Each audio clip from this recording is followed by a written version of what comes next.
There is, in fact, an alternative history of the world. I say many times to my audiences that yes, we do know that history as a subject is probably the most boring thing you'd ever want to study in school or from a textbook. But what I keep asserting and very strongly believe is that the subject of how history as a subject has been manipulated, that makes a very interesting study indeed. There is an occult history of Ireland, as I found out in my earliest days, because I just couldn't accept what was being told to me in the official histories of Ireland over there. There is an occult history of Africa that has never been told. There is an occult history of the world, and there is an occult history of America. And these occult alternative histories of these lands, of the world, needs to come to light, as it now slowly, gradually, it is coming to light. Now, in an American context, we often read about in the Pledge of Allegiance and in the swearing of office, we hear the declaration made that there are enemies, both foreign and domestic. So when you pledge to serve as a police officer or as a military personnel, you are meant to protect your country from enemies foreign and domestic, implying that there are domestic enemies. Well, are there domestic enemies indeed? It turns out that there are domestic enemies in America, and they go collectively by the term the Illuminati. The Illuminati is a very powerful secret society that was formed in Bavaria in Germany by the man on the left, whose name is Adam Weishaupt, or Weishaupt. He passed his mantle on to the famous Italian revolutionary Giuseppe Mazzini, who then passed it on to the American Albert Pike. Now, Albert Pike, who wrote Morals and Dogma, and who was a very great scholar, he was a translator of Indian Aryan books. He was also the man who brought what is known as Scottish Rite Freemasonry, the Scottish Rite Freemasonic system, into America.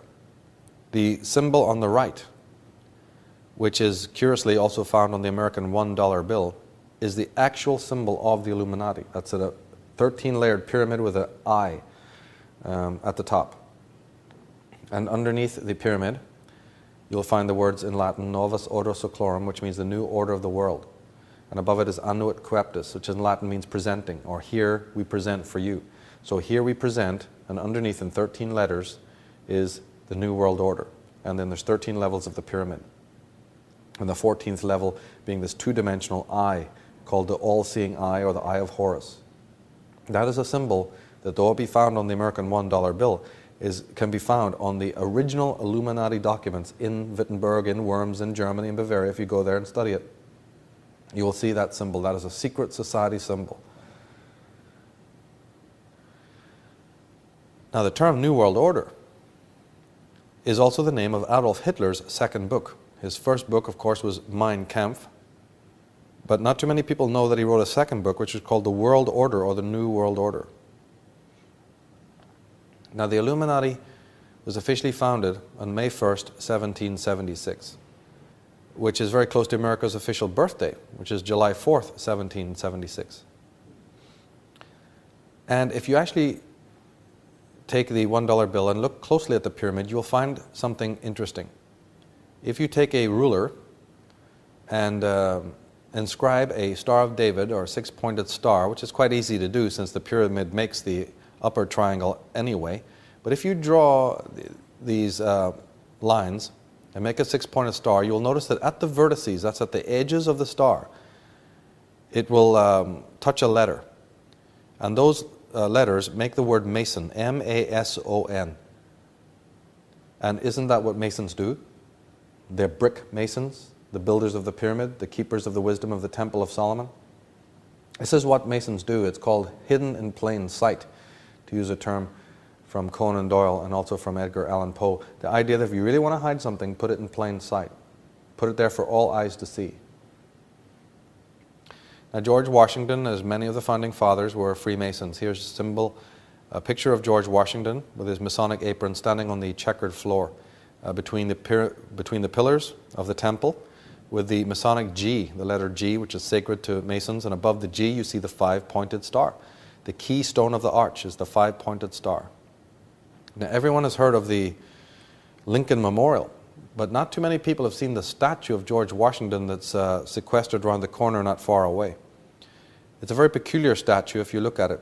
It shows the President, George Washington, seated, naked to the waist, and his arms are in this strange counter position, one pointing down and the other one pointing up. This symbol, however, would be very familiar to Freemasons and to Knights Templars and to anyone who's involved in occultism, because it is replicated on the symbol of Baphomet. This is an icon or an idol that is sacred to the Knights Templar. And Baphomet is always shown as an androgynous being with exactly that hand position, sitting on the globe of the earth with a serpent underneath him. And he's worshipped by the secret societies. Here's a picture of Baphomet with the rose cross. The Rosicrucians are, of course, another famous occult society coming out of the ancient world. And talking of the serpent, we saw earlier that the word Amaraka actually means land of the serpent.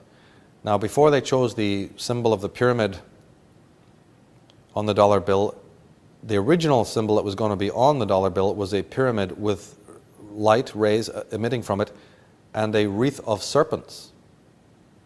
So the serpent symbol was actually going to be put as the seal of America before the image that is there now. Now, the Declaration of Independence was actually signed by 56 men, over 50 of whom were Masons, some Grand Masters. And their original meeting place was the Green Dragon Tavern in Boston, which Daniel Webster said was literally the headquarters of the American Revolution. So the headquarters of the Freemasons, the place from which they conceived the entire American Revolution, just happened to be called the Green Dragon. Or the green, well, we saw a green serpent earlier on as the symbol devouring the man, devouring the human being. Is it just coincidence? Is it just coincidence that of the 56 men who signed the Declaration of Independence, 50 were Freemasons? Now wait a minute. If these individuals have allegiances to the secret societies, how can we be sure about their allegiances to the public, to the people of the world that they are governing? Now, symbols are very important. All governments have symbols, all churches have symbols. I mean, that's how we know a mosque from a synagogue. That's how we know a policeman from a nurse. That's how we know different football teams. Symbols are very important. And political organizations also are known by their symbols. Now, the symbol of international fascism is the fasci, from which the word derives. And a fasci in Rome, an old Roman symbol, is a bundle of rods with a hatchet through the middle of them, with the hatchet axe part, the blade of the axe, or the blade of the hatchet poking out through the rods. So that is the symbol of international fascism, and it's called the fasci. What troubles me, though, is that is exactly what you see on the floor of the Congress room in the United States of America. You not only have the 3 tiers, the 3 levels, 3 is sacred to Freemasonry, and in the other presentation we do called The Subversive Use of Sacred Symbolism in the Media, in the Origins and Oracles series, we go very deeply into these Masonic symbols and colors and other artifacts and logos that are being used. But here on the Senate, you literally see the fasci at the back on the wall. That's the symbol for international fascism. Why, of all the symbols of the world, would the Roman symbol for fascism be on the United States Congress room, which is considered to be a democracy? Now, this Freemasonic monopoly of government positions continued for at least the first 100 years of United States history. According to a 1924 census, even in that year, the Senate had a membership which was 60% Freemason. Now, Freemasonry in the lodge have certain rules of conduct. Here from the Duncan's Ritual, we read some of their allegiances. It says, "I will aid and assist a companion Royal Arch Mason when engaged in any difficulty and espouse his cause, whether it be right or wrong.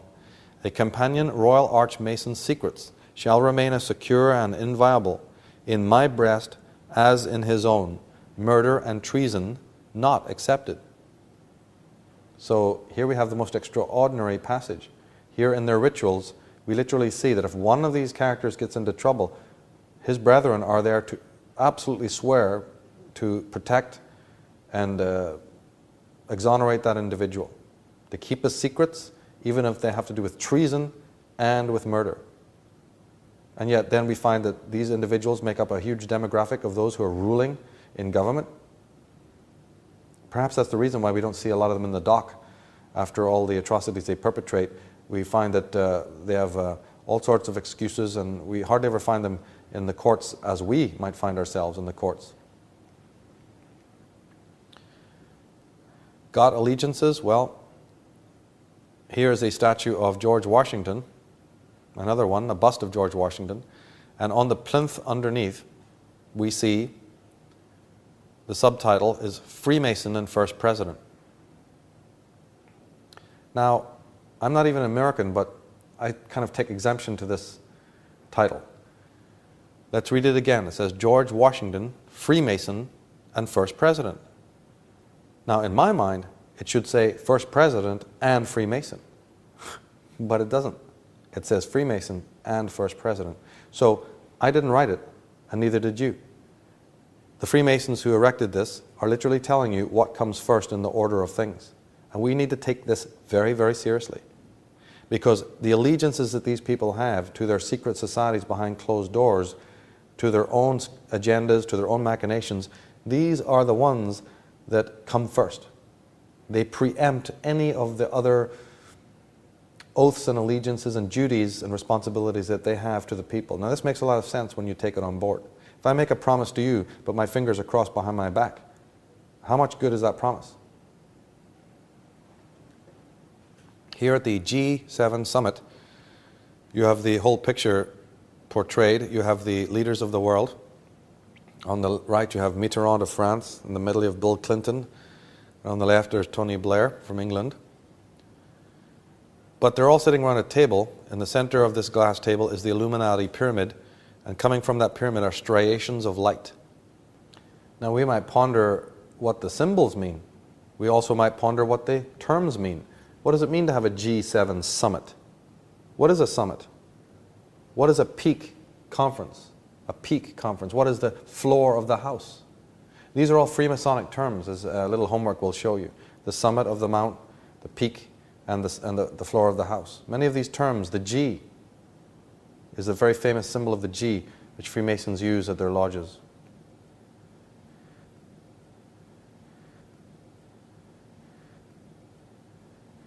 So, here we are trying to connect the modern world and its leaders to the old world paradigm.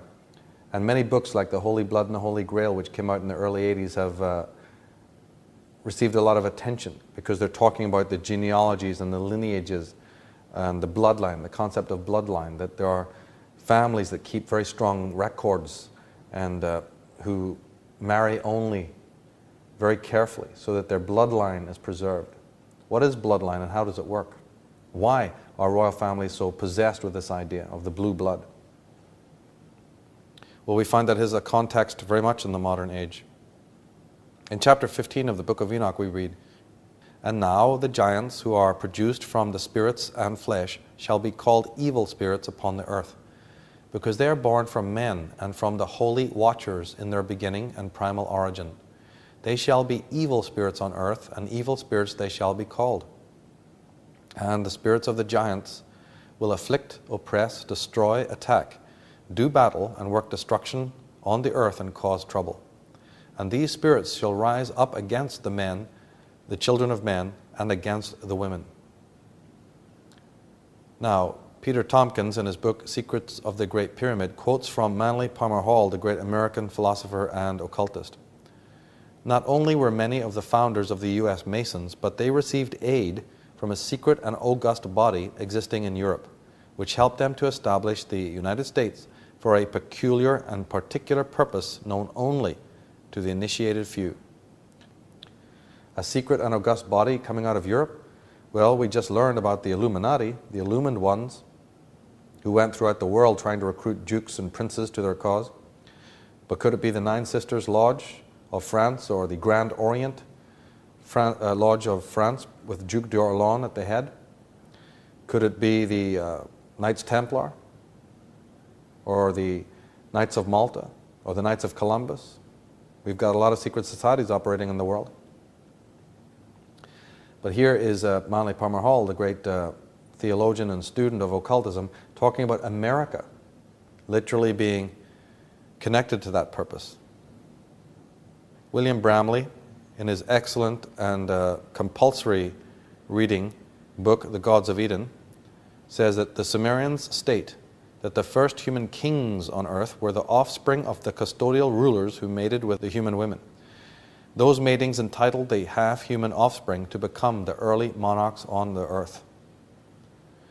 Now, of course, we often see in government and certainly in royal circles the red carpet idea, the walking on the red carpet. We also hear about the cutting of the red tape. We also see the red square, like not just in the Kremlin, but the coronation of Queen of England was on the red square. St. Paul's Cathedral, we have a red square. We have one in Vatican City, in which the chair of the Pope sits is on a red square.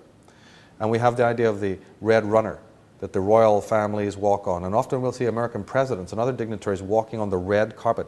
The red carpet is used by royal families to symbolize the bloodline that comes from the past and stretches out into the future and upon which they walk. The red carpet is bloodline.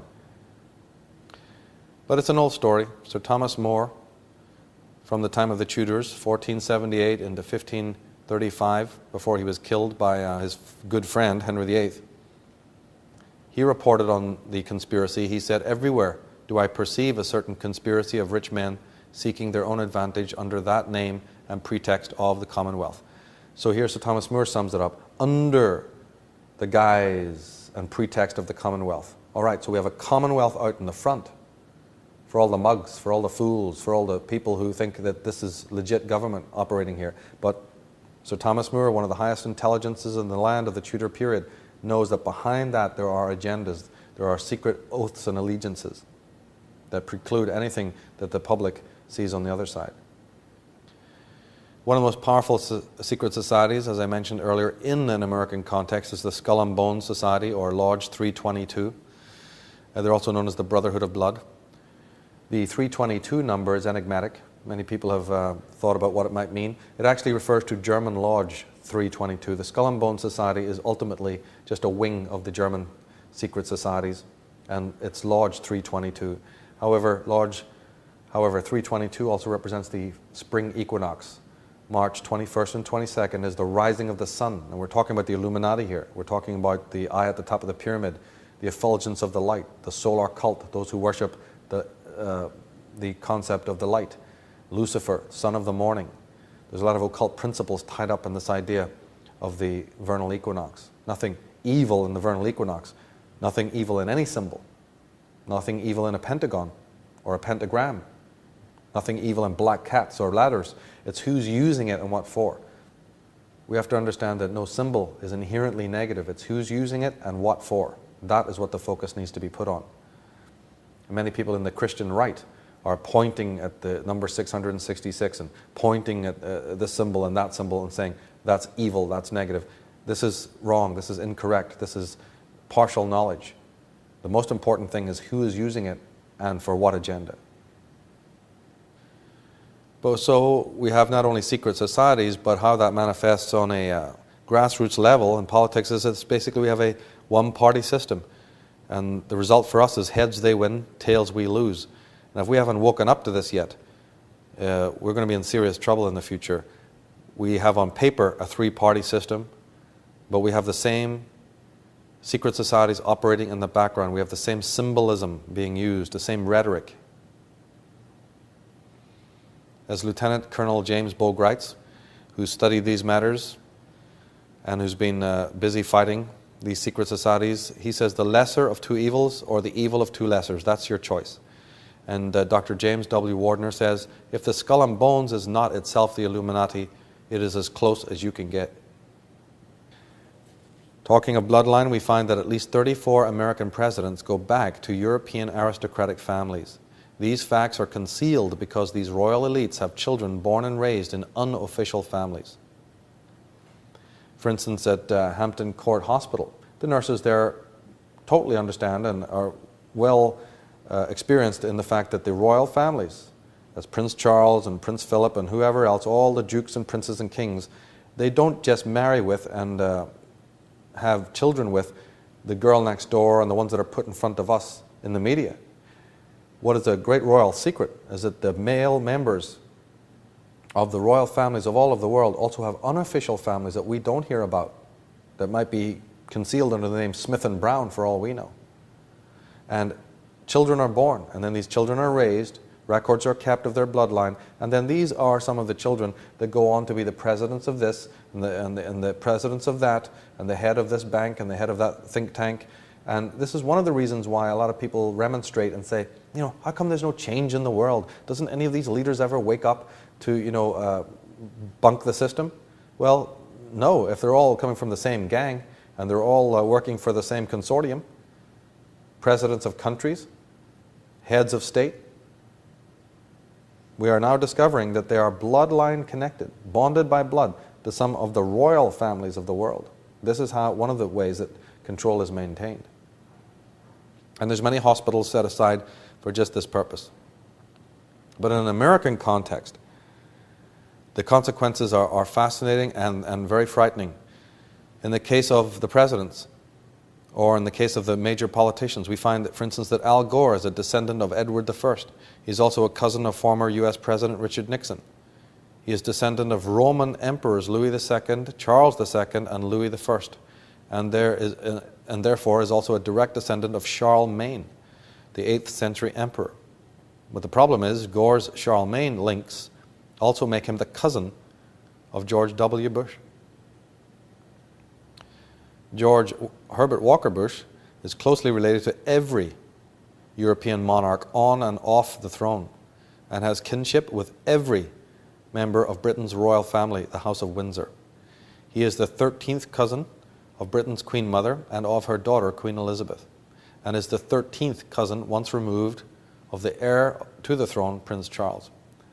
Bush's family tree can be documented as far back as the 15th century. He has a direct descent from Henry III and from Henry VIII's sister, Mary Tudor. Ah, there's that Tudor connection, who is also the wife of Louis XI of France. He is also descended from Charles II of England. And what's more, he and his own wife, Barbara Bush, are related to the same British monarch. And his son, George Walker Bush, it is hardly a secret that George W. Bush has an impressive family tree.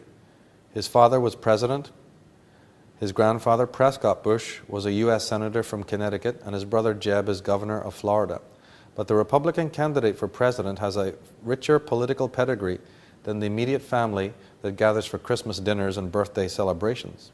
They are, in fact, related to 16 U.S. presidents, a slew of British monarchs, and even the American Indian Princess Pocahontas.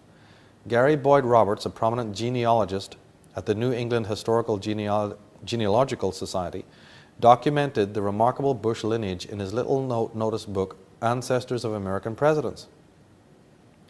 According to Robert, the list consists of George Washington, Millard Fillmore, Francis Pierce, Abraham Lincoln, Ulysses Grant, Rutherford Hayes, James Garfield, Grover Cleveland, Teddy Roosevelt, Howard Taft, Calvin Coolidge, Herbert Hoover, Franklin D. Roosevelt, Richard Nixon, Gerald Ford, and George Herbert Walker Bush. And we might also note that William Howard Taft is a senior member of the Skull and Bones Society also. But the Bush family, that's President George Herbert Walker Bush specifically, his line goes through Prescott, his father, through Samuel, through Hannah Ruck, through Anna Marbury in the 1500s, to Eleanor de Bohun in the 1300s, through Princess Elizabeth Plantagenet in the 1200s, and all the way back to His Highness King Edward I Longshanks.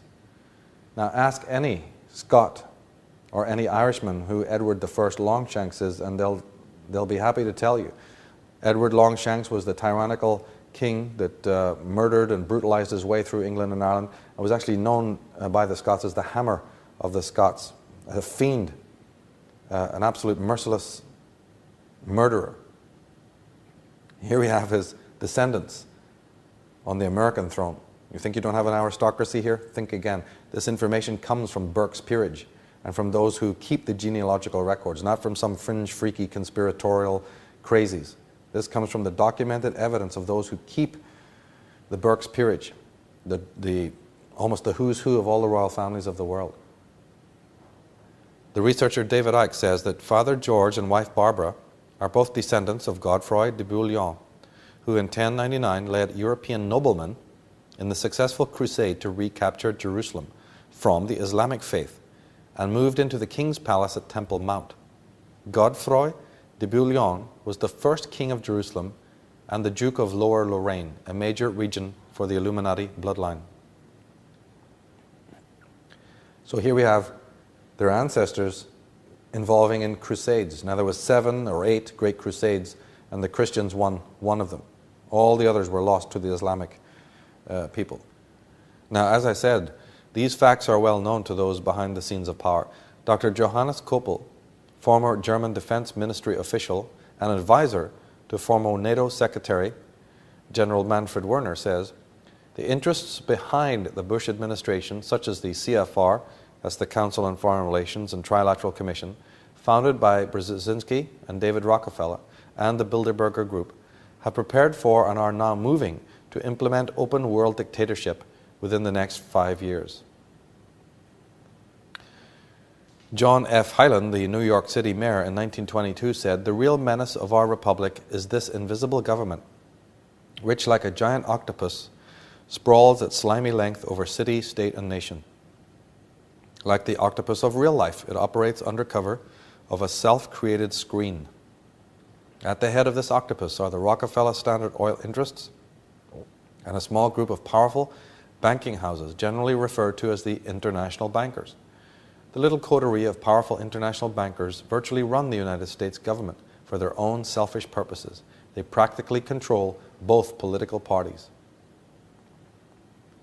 Think it's a phenomena only of America? Here we have Harold Macmillan, who in 1957 was Prime Minister of England. Let's look at his little resume. He became Prime Minister after Churchill and Anthony Eden. He was uncle by marriage to the Duke of Devonshire. That's a very, very noble family. In 1962, the journalist Anthony Sampson wrote Anatomy of Britain, in which he presented an elaborate family tree showing that Macmillan was related to the President of the United States, that was Kennedy. And we might remember that the female Kennedy, Joe had the sons, of course, but the daughter married into another Duke, Duke of Marlborough, Duke of Bedfordshire, I can't quite remember right now, but the Kennedy daughter married into British royalty. But Macmillan was related to Kennedy. He was related to the British ambassador to Washington, that was David Ormsby Gore, to the Secretary for War, Julian Emery, to the editors of the Observer and the Times newspaper, that's Lord Astor, the Governor of the Bank of England, the Earl of Cromer, and 35 members of his own government. His wife was a Devonshire, and Macmillan promoted many of her relatives while Prime Minister. He was the grandson of Daniel Macmillan, the founder of Macmillan Publishing Company, and he held illustrious positions such as Minister of Housing, Minister of Defense, Foreign Secretary, and the Chancellor of the Exchequer. We find that the Democratic candidate for 2004, the runner-up, John Kerry, has very, very blue blood, according to Burke's peerage.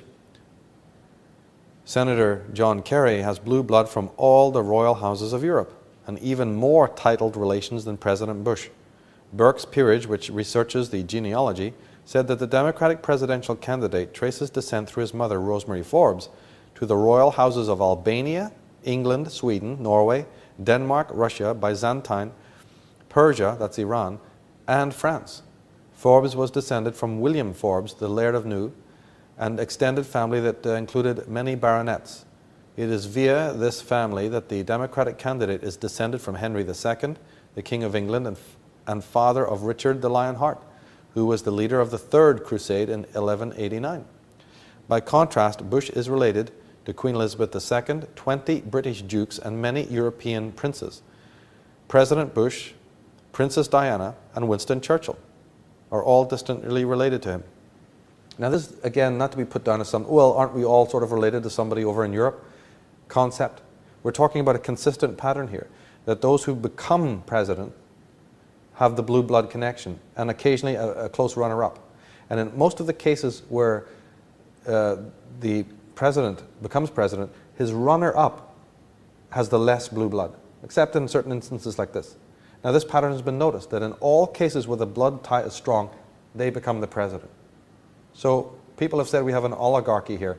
We not only have an oligarchy in the United States, we have an aristocracy, pure and simple. And perhaps that is what it means when we see in the Freemasonic degree ceremonies that there is a degree in Freemasonry for the Knight of the Brazen Serpent. And there's also one for the Sublime Prince of the Royal Secret. These are Freemasonic degrees. Go into any Freemasonic lodge and ask them for a little picture book of their degrees. And you'll notice that in the Scottish Rite Freemasonic degrees, the 33 degrees, there is a Sublime Prince of the Royal Secret and a Knight of the Brazen Serpent. And the top degree, that's the 32nd degree. I mean, there's 33 vertebrae in your spine. There's an important number, 33. Jesus Christ dies at 33. There's 30 degrees of a sign of the zodiac, and 3 degrees more when the sun will pass through a sign of the zodiac. But could it not be that this royal secret is precisely what we've been looking at? That the Freemasons keep the records of who's related to who down through the centuries, and that they know what we are not meant to know, that there is a genetic blood tie, and that's why it's so important who gets into power in this world? Well, Madame Helena Blavatsky, talking of the power of these secret societies, says, when the real brothers, that's the real brothers of the real Freemasons, died ignominious deaths, the spurious order which tried to step into their shoes became exclusively a branch of the Jesuits, that's the Illuminati, under the immediate tutelage of the latter. True-hearted Masons ought to reject with horror any connection, let alone descent from these. And at this point, that's a perfect passage to bring out this most important point. And that is, when I am speaking about Freemasons, I am not talking about your commoner garden, genuine Freemason who joins from the street level. And those individuals who do that are what they call speculative or accepted Masons. And they come through the red and blue degrees. And usually they're just ordinary people wanting to do good for their community and maybe get ahead professionally. And to them, the Freemason is hardly anything to do with esoteric society. It's merely a drinking man's club, a philanthropic organization, and so forth and so on. I am not talking about that corner level, street level Freemason. What we are discussing here are bloodline Freemasons, dynastic families, those whose forefathers, many generations back, have not only been part of these secret societies, but have even founded and created them. There's a big difference between the two. The symbol of the Tudors was the phoenix, and we find the phoenix being worn by many of the first ladies or the female personages in politics. Here's Hillary Clinton wearing the symbol of the Tudor phoenix. Phoenix is a secret society symbol. And we might ask, who is Hillary Rodham Clinton? Here on an Australian coin, we have the Queen's head on one side of the coin, and on the other we have the dragon. And talking of genetics, we find that the first genetic experiments were done suggestively at a place called Rosslyn Institute near Edinburgh in Scotland. However, Rosslyn was the headquarters of the Knights Templar, one of the most powerful secret fraternal orders in history, who were prominent in the discovery of America. There's your connection. Rosslyn Institute, Rosslyn Cathedral, the area of Rosslyn. The Knights Templars, who came out of France, made a beeline for Rosslyn. They were invited in by Robert the Bruce to help him fight the English. And when they were mercenaries for him, he donated them lots of land. Rosslyn and the whole area of Rosslyn and the institute there is a Freemasonic Knights Templar bastion. And is it not curious that that's where the first experiments were held? Is it also a coincidence that Francis Crick and those who were meant to have cracked the code of the DNA were also working at Temple Bar in Fleet Street, right across the road from the Temple Lodge, also dedicated to the Knights Templars? Now the word Roslin in Gaelic means ancient knowledge handed down through the generations. Ancient knowledge handed down through the generations. Ancient knowledge kept by the same people through the generations, let's say. Now the G, which is often seen in Freemasonry, it actually doesn't mean God, and it doesn't mean geometry, and it doesn't mean Gaia, like so many people are pointing. When you write G in the lowercase, it is actually a symbol for the serpent. The G in lowercase looks like the little serpent. Think I'm stretching the point? They're only happy to tell you this themselves. Here we have an advertisement for the Gene Trust. And look, they have the Masonic G, the serpentine G, and then they're happy to tell you, be a part of history. Yeah, be a part of their history. And again, the corporate logos, the advertisements, the magazine covers are telling us something. The fusion, we take it for granted, we don't notice it. It's all in plain sight. Biblical symbols, and the question of cloning. Spiritual symbols, ancient metaphysical, alchemical, powerful ancient symbols from ancient societies and ancient worlds, but we have them twinned, crossed over with science and technology and genetics. Here on Time magazine, during the countdown to war for the war in Iraq, but the front cover shows us something slightly more interesting. Here we have the primal family again, Adam and Eve, and the tree of life, and the tree of life is becoming the DNA spiral.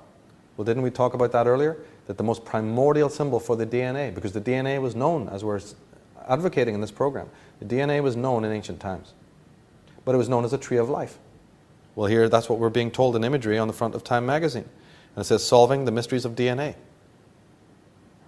And countdown to war, the nuclear atomic war that we think is always an external event, but is something much closer to home. Now the puppet masters would much prefer a race of soulless, programmable robots to serve them, and had that in mind. However, mechanical robots give as many problems as having problematic humans around, and the latter are still useful for various occult reasons.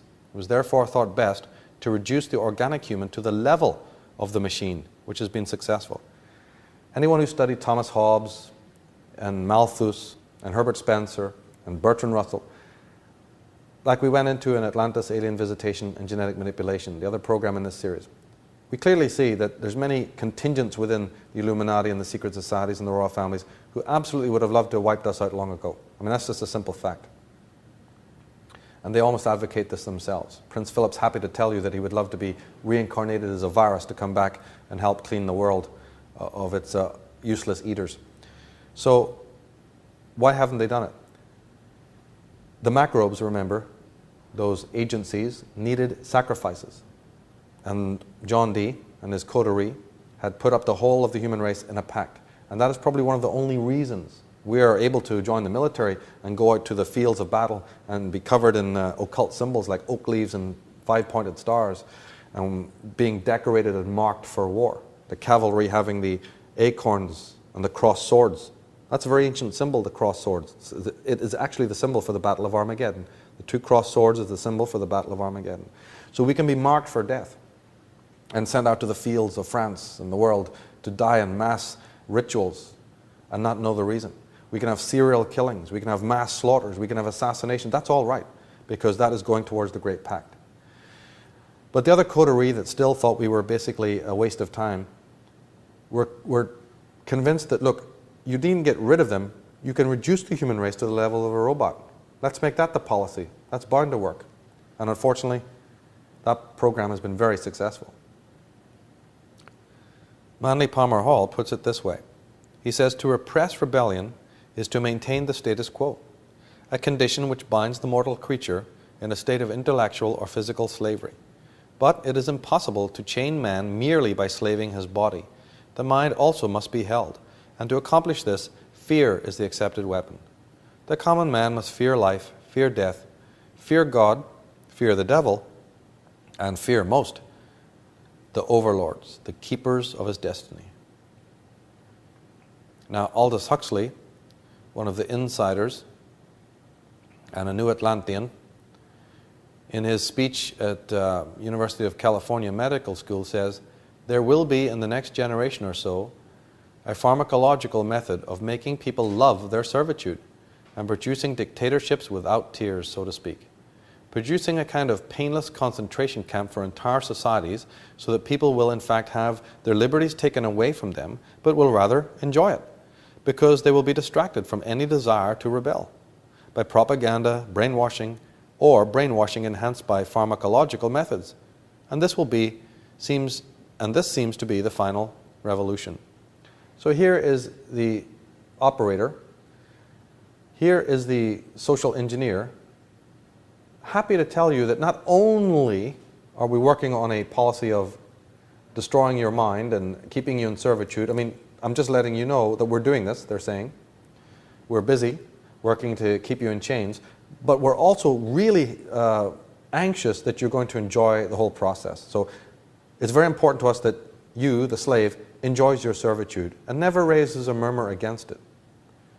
Anyone who's read my book Atlantis or has read any of my other works, who's browsed my website and so on, know that I go into this kind of condescension a lot and talk about how this policy is working. You only have to look around you today at people in the world to find that not only are they not even questioning their predicament, their frustration and their addictiveness and their addictions and all the maladies that they're beset with, not only are they not questioning it, but they're actually finding ways to enjoy it.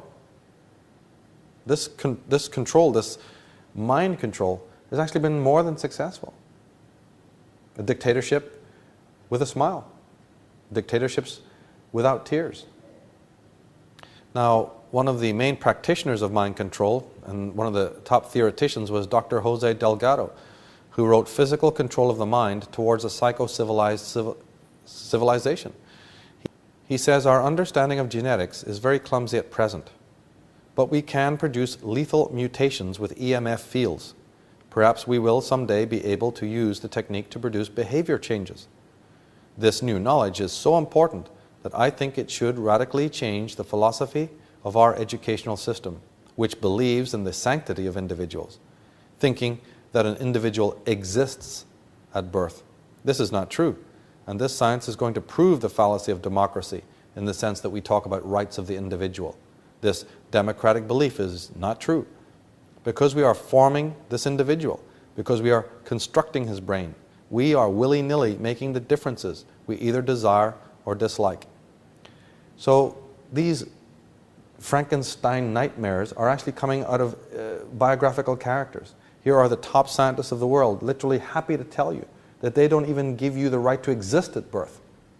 That which you consider your existence is a figment of your imagination. And that only after they've hooked you up to their machines and, again, tweaked with your DNA and invaded your biological and political sovereignty, only when they have shaped you in their Frankensteinian image will you be fit to exist as a human being. As Anthony J. Hilder says, kill, control, or incarcerate. Take your pick, because that's the plan. Man merely is considered by them to be largely an imperfect evolutionary step towards the intelligent or the organic computer. If one reads Thomas Hobbes, if one reads Descartes, if one looks at these post-Descartians, you will see that this is clearly true. One of the great revealers and exposers of this is the deceased researcher Jim Keith, who in his books clearly showed you the plan of biocontrol and mind manipulation of man. But as we're pointing out in this program, this is an old story. They're just back in business. Curtis R. Schaefer, the engineer from Norton Kite Corporation, he says the ultimate achievement of biocontrol may be the control of man himself. The controlled subject would never be permitted to think as individuals. A few months after, a surgeon would equip each child with a socket mounted under the scalp and electrodes reaching selected areas of brain tissue. The child's sensory perceptions and muscular activity could be modified or completely controlled by bioelectric signals radiating from state-controlled transmitters. Werner Vinge, San Diego University professor of computer science, speaking in 1993, says, We are on the edge of a change comparable to the rise of human life on Earth. Within 30 years, we will have a technological means to create superhuman intelligence. Shortly after, the human era will end. So is this a human that's actually saying this? Is a human predicting the end of the human era? Happy, foaming at the mouth? Totally in expectation of a coming era of automatons, robotoids, and machines? Steve Quayle, who wrote the book Genetic Armageddon, puts it this way. He says, a terrifying future thunders towards mankind, an impending fate embodied by monstrous, blasphemous combinations of human and animal genetic materials, of man-machine cyborgs, and of beings not only with increased capacities and extended lifespans, but also with re-engineered morality, void of compassion. This future is so abhorrent as to almost defy the imagination. These new beings and the transhumanists looking forward to their arrival will not be benevolent, just the opposite, because the goal of those creating these beings will be that they replace human beings, and the new race will be post-human. The word post-human sounds innocuous enough until one realizes that post means after. Corporate logos. Here's an image for Canon cameras. But yet we see on the top left-hand corner the strange question, are you digital yet? Now, whether you are the royal dynasties, whether you're the Illuminati or secret societies, or whether you're the nouveau scientists, there is a set pattern of control, a set pattern of the way the power elite manipulate us and use methodologies to control us. And one of the most important ways can be referred to as the infernal trinity. It's actually a system of dialectics, but I like to refer to it as the infernal trinity. It's problem, confusion, solution.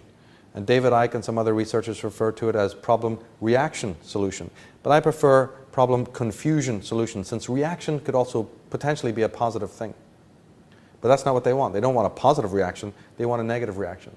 So it's problem, create the problem, then precipitate the confusion, and then from that confusion we ask them for our solution, which of course they've already got ready and waiting. Now in philosophy, this tripart methodology is referred to as the Hegelian dialectic. In a manifesto of these secret societies called the Occult Technocracy of Power, we read, the so-called left-right political spectrum is our creation. In fact, it accurately reflects our careful, artificial polarization of the population on phony issues that prevents the issue of our power from ever arising in their minds. And in my book, I put it more humorously, the opposition party is called the opposition by its creators, namely the opposition. It's just a game. In fact, in The Hitchhiker's Guide to the Galaxy by Douglas Adams, the English writer, he says something very interesting. He says, the job of the president is not to wield power himself, but to lead attention away from it. The president's job is like a decoy to lead attention away from those who are really wielding the power. And the more successful the president is, the more popular he will be. Dr. Carroll Quigley, in his book Tragedy and Hope, and he was the guru of Bill Clinton and very much in touch with the secret societies of America, he said, it must be recognized that the power that these energetic left-wingers exercised was never their own power or a communist power, but was ultimately the power of the international financial coterie. They're masters of the game of dialectics. And that's why the triangle and the pyramid are important symbols in Freemasonry, as well as the checkerboard, which is also a noted symbol of Freemasonry. The checkerboard is how you play the game of chess, pitting one side against the other, the red and the black, or the black and the white. Now Winston Churchill, who before he got turned around to serve these secret societies, used to work to expose them. 3 years before the Bolshevik takeover of Russia, he wrote, from the days of Adam, Spartacus, Weishaupt, to those of Karl Marx, Bella Kuhn, Rosa Luxemburg, and Emma Goldman, this worldwide conspiracy has been the mainspring of every subversive movement during the 19th century, and now at last it grips the Russian people by the hair of their heads. So here's Winston Churchill. What an authority he is. Years before the Bolshevik takeover of Russia and the murder of the Tsar is literally telling you that secret societies are on the move. The same Illuminati is behind it. Well, that figures, doesn't it? Because the Russian flag is made up of old Druidic symbols. You not only have the sickle, which is the old Druidic sickle, you not only have the hammer, which is the famous gavel. It's a very specific hammer if you look closely. The gavel of the Freemasons, the people who break the bricks. And then you have the five-pointed star, the occult star of the occult secret societies. The Russian flag is a Druidic symbol. Now, of the major offshoots of the order of the Illuminati was a group called the League of the Just, when Karl Marx was a member. The League later changed its name to the Communist League. In 1847, they commissioned Marx to write their policy statement for the public. This became the Communist Manifesto. On the surface, it all appears to be a call for the underclasses to rise up and overthrow their oppressors. However, the manifesto was financed by one of England's most prominent and wealthy business magnates, Frederick Engels. The name of Karl Marx did not appear on the document until 20 years later. So there's no conspiracies in the world now? Here we have a very obvious one. Karl Marx's name does not appear on the Communist Manifesto. It is funded by a man, a magnate, who had children down the mines in Manchester and in Scotland and in the cotton factories, working till their fingers went numb, dying in the coal mines, the so-called leaders of communism. But then we find out that communism, just like the Democratic Party of America, is in fact connected to the Illuminati, the secret societies. The Democratic Party of America comes from an organization called the Democratic Society. But the Democratic Society was the creation of the Jacobin Society. And the Jacobin is just a European word for the Illuminati. The Democratic Party is the Illuminati. Its head presidential campaign is linked by blood to almost every monarch in Europe that you can think of. So in England we have the Conservative, Labour and Liberal Democrats with their famous Illuminati symbols of the red rose, the Tudor rose, the dove for the Knights of Columbus, and the Olympian torch, which is called a paladine. And in America you have the Democrats, the Republicans, and the so-called independent. As Bogarde said, it's just the lesser of two evils. So we've seen that the Hegelian or Marxian dialectic is one of the methodologies that is applied to the social problem.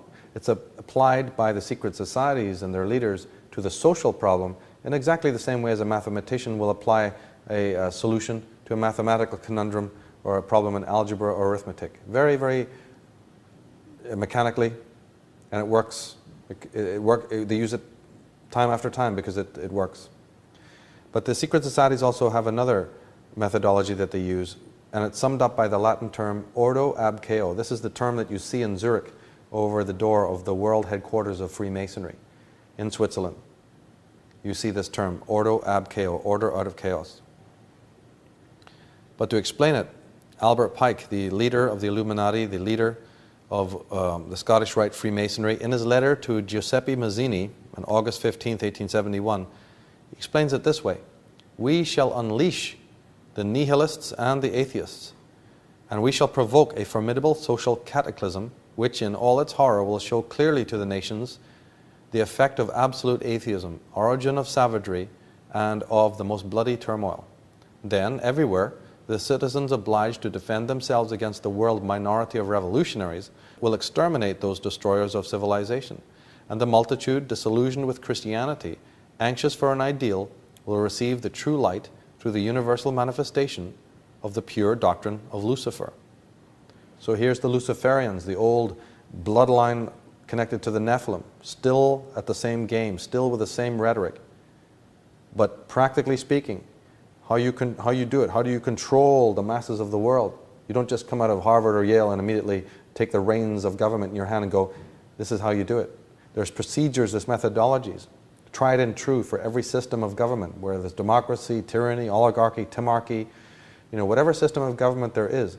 They come with rules, with a manual, and you can't really break those traditions. There's certain ways to control the masses of mankind. But the secret societies, they sum it up just like Albert Pike did. You create the chaos and the people will fall for the control. They'll all line up behind Big Daddy and say, save us from all this chaos. The revolutionaries, the gangs, it's all funded and created by the same hidden hand. Now the United Nations, in their World Constitution, they say the age of nations must end.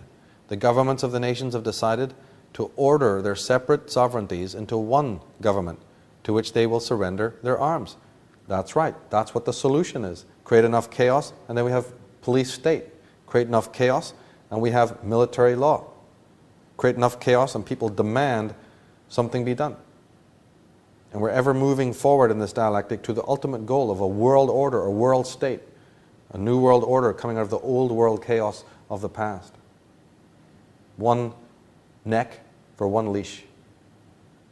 Or as George Orwell said, one boot stamping in the face of humanity forever.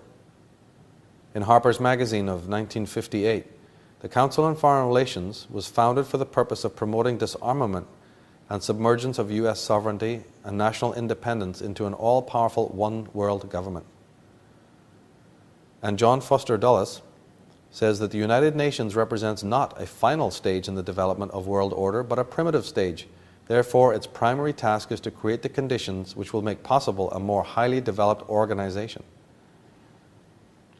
Arthur Schlesinger Jr., we are not going to achieve a new world order without paying for it in blood, as well as in words and money.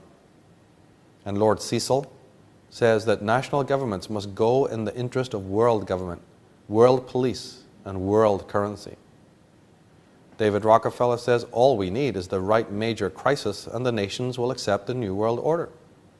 And James Warburg, one of the prime movers, in February 17th, 1950, he said, we shall have world government, whether or not you like it, by conquest or consent.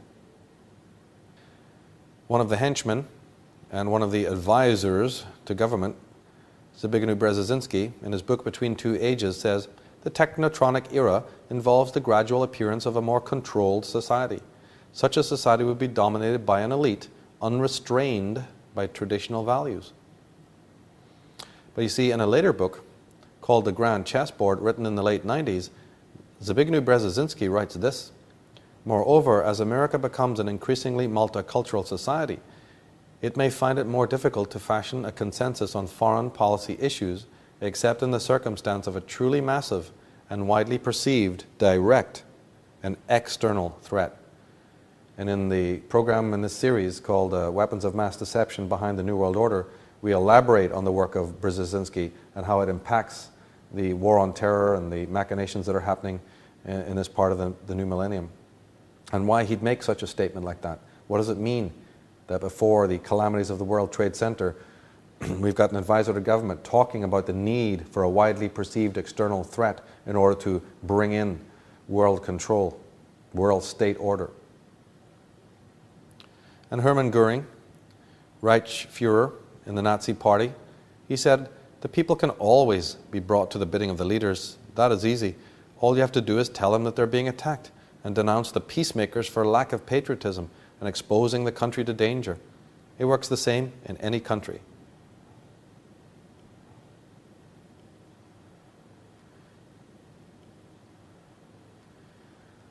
Now, one thing that is very important to take on board is that the secret societies work in hierarchical order.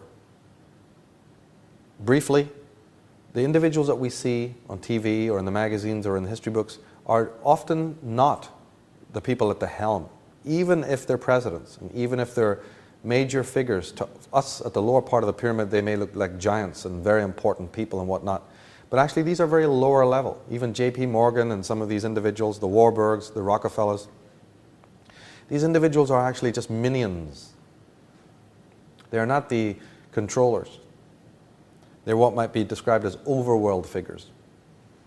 We know this from studying the symbolism of the Illuminati and the secret societies, because we have to ask, what is the top of the pyramid? What is this? We have the 13 levels, but who sits really at the top of the pyramid? This is most important. If you believe what I am saying and what Jordan Maxwell and others are believing also, we believe these beings to be alien because, as Jordan Maxwell has pointed out, they're too intelligent. The intelligence that rules the world is real intelligence, and it doesn't seem to be human intelligence. So the people's champions that are put before us in the game are often just lower rank minions and lackeys. Perhaps most of them are not even privy themselves. They're so drugged with their own personal greed and their own personal ambitions that they probably don't even care about who's really controlling their strings. Now, Benjamin Disraeli, the Prime Minister of England, the turn of the century, who spent his life exposing secret society, said, "The world is run by very different personages from what is imagined by those who are not behind the scenes." And Supreme Court Justice of America in 1952, Felix Frankfurter, said, "The real rulers in Washington are invisible and exercise power from behind the scenes." Senator Daniel Inouye says, "There exists a shadowy government with its own air force, its own navy, its own fundraising mechanism, and the ability to pursue its own ideas of the national interest, free from all checks and balances and free from the law itself." And General Douglas MacArthur, no less, said, "Our government has kept us in a perpetual state of fear, kept us in continuous stampede of patriotic fervor, with the cry of grave national emergency. Always has there been some terrible evil at home and some monstrous foreign power that was going to gobble us up if we did not blindly rally behind it." In The Secret Doctrine, Volume 3, Madame Blavatsky says, "There are numbers of these mystic brotherhoods which have nothing to do with civilized countries, and it is in their unknown communities that are concealed the skeletons of the past. These adepts could, if they choose, lay claim to strange ancestry." So Madame Blavatsky is of no doubt that the modern rulers in church and state have strange ancestry. They're adepts, powerful adepts, who contain powerful secrets. Don't believe it? Again, my work specifically rests on the horse's mouth. A conspiracy is defined, if you open any dictionary, sociological dictionary, like the Collins Dictionary of Sociology, and look under the word conspiracy, it will say that a conspiracy is only reprehensible or questionable when it is advocated overzealously and when it is based on very thin evidence. Well, in this series, and in the programs that deal specifically with conspiracy, I am presenting the facts in a very eloquent way and backing it up with tons of evidence. And specifically, my whole approach to this rests on going to the horse's mouth, because anyone can say anything about any subject. But when you go to the horse's mouth, to the letters and documents and memoirs and writings of the original members of these individuals who are very elite, they hold very elite positions in society, we're suddenly on very strong ground from a research point of view. Now, Giuseppe Mazzini, the head of the Illuminati, himself says something absolutely of monumental importance. He says, "We form an association of brothers in all points of the globe, yet there is one unseen that can hardly be felt, yet it weighs on us. Whence comes it? Where is it? No one knows, or at least no one tells.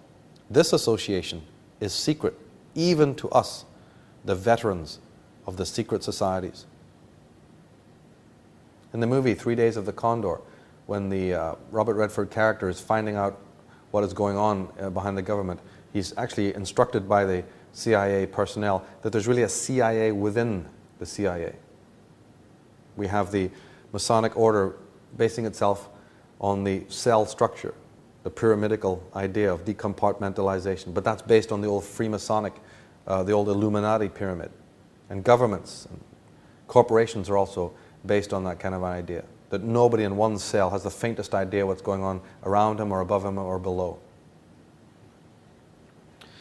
Now, the Duke of Brunswick, who was the world Grand Master of Freemasonry in the 17th century, understanding, like George Washington, like many of the founding fathers, and like other people who were in the Freemasons, that Madame Blavatsky is saying that the high Masons, the people who were trying to do good in that secret society, understood that it was being infiltrated by these foreign elements, and that the personages like Duke d'Orléans and Adam Weishaupt and Giuseppe Mazzini and Albert Pike were insinuating into Freemasonry something that was much pernicious and very foreign to what the original tenets of Freemasonry were. Well, the Grand Master of World Freemasonry stood up in the 17th century and actually asked for the worldwide disbandment of Freemasonry because he was so worried about that it had been overtaken.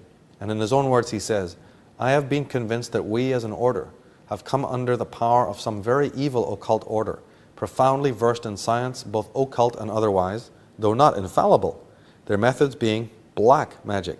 That is to say, electromagnetic power, hypnotism, and powerful suggestion. We are convinced that the order is being controlled by some sun order, after the nature of the Illuminati, if not by that order itself." Now, the Illuminati unfortunately succeeded in uniting with Freemasonry at the Council of Wilhelmsbad in 1780. John Robinson, who was a teacher or professor, was actually approached by the Illuminati and asked to join. But he suspected that something was up, and after researching it and not joining, he wrote one of the first books exposing them. And this book dates from 1798. It's called Proofs of a Conspiracy. And in it he says that the Illuminati consider themselves strong because of their concealment. The great strength of our order, say the leaders of the Illuminati, lies in its concealment. Let it never appear in any place in its own name, but always covered by another name and another occupation. None is fitter than the 3 lower degrees of Freemasonry. The public is accustomed to it, expects little from it, and therefore takes little notice of it.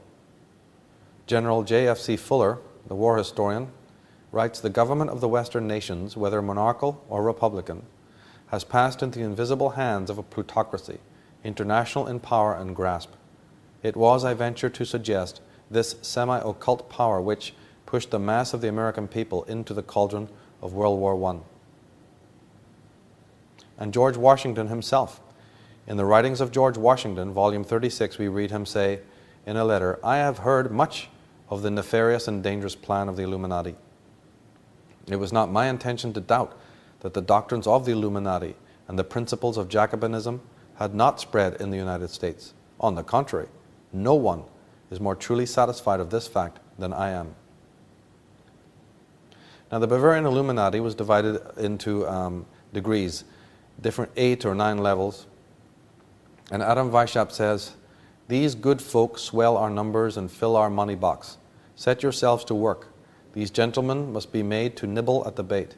But this sort of people must always be made to believe that the grade they have reached is the last." So it's the perfect way of controlling people. You initiate them and nobody knows what's above them until you get there. And then by then it's too late. And always at the stage that you're at, you think you've attained the total knowledge. It's a very attractive concept, very empowering and very hard to break. Alois Hoffmann, editor of the Journal de Vienna, says, "I shall never cease to repeat that the French Revolution has come from Masonry and that it was made by writers and the Illuminati." And Joseph Willard, the president of Harvard University, waited till his retirement to speak his mind. He said, "There is sufficient evidence that a number of societies of the Illuminati have been established in this land. They are doubtless striving to secretly undermine all our ancient institutions, civil and sacred. We live in an alarming period. The enemies of all order are seeking our ruin. Should infidelity generally prevail, our independence would fall, of course. Our republican government would be annihilated." Now, there are many books on this subject, especially the works of John Coleman, who's another insider, who's got an incredible tale to tell. We have Fritz Springmeyer's The Bloodline of the Illuminati, that again goes into the modern families who are related to them. And we have Carroll Quigley, a very powerful resource, the guru of Bill Clinton. In his book, Tragedy and Hope, he says there does exist, and has existed for a generation, an international Anglophile network which operates to some extent in the way the radical right believes the communists act. In fact, this network, we may identify as the round table groups, has no aversion to cooperating with the communists or any other groups, and frequently does so. I know of the operations of this network because I have studied it for 20 years and was permitted for 2 years in the early 1960s to examine its papers and secret records. I have no aversion to it or to most of its aims, and have for much of my life been close to it and to many of its instruments. Now this book, Tragedy and Hope, is in any library. It can be ordered on the internet, and people can read what Carroll Quigley is talking about for themselves. Another great scholar, member of the Library of Congress and a major historian, James Billington, in his book Fire in the Minds of Men, The Origins of the Revolutionary Faith, he says the plain fact is that by the mid-1810s, there were not just one or two, but scores of secret or secret revolutionary organizations throughout Europe, extending even into Latin America and the Middle East. It was they who, in the process of modernization, pioneered a phenomena by now familiar: impatient youth forming their own organizations to combat monarchical religious authority.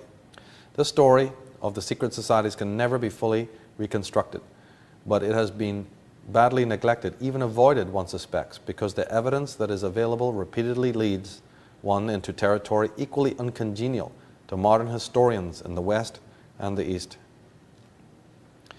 President Woodrow Wilson, in his book The New Freedom, says some of the biggest men in the United States in the field of commerce and manufacture are afraid of somebody, are afraid of something. They know there is a power somewhere so organized, so subtle, so watchful, so interlocked, so complete, so pervasive, that they'd better not speak above their breath when they speak in condemnation of it. And Benjamin Disraeli, again, in his writings, says that the government of this country has not only to deal with governments, kings and ministers, but also with secret societies, elements which must be taken into account, which at the last moment can bring our plans to nothing, which have agents everywhere who incite assassinations and can, if necessary, lead a massacre. On April 27th, 1961, John F. Kennedy said, "The very word secrecy is repugnant in a free and open society, and we are, as a people, inherently and historically opposed to secret societies, to secret oaths, and to secret proceedings." And 10 days prior to his assassination, he said, "The high office of president has been used to foment a plot to destroy the Americans' freedom, and before I leave office, I must inform the citizen of his plight."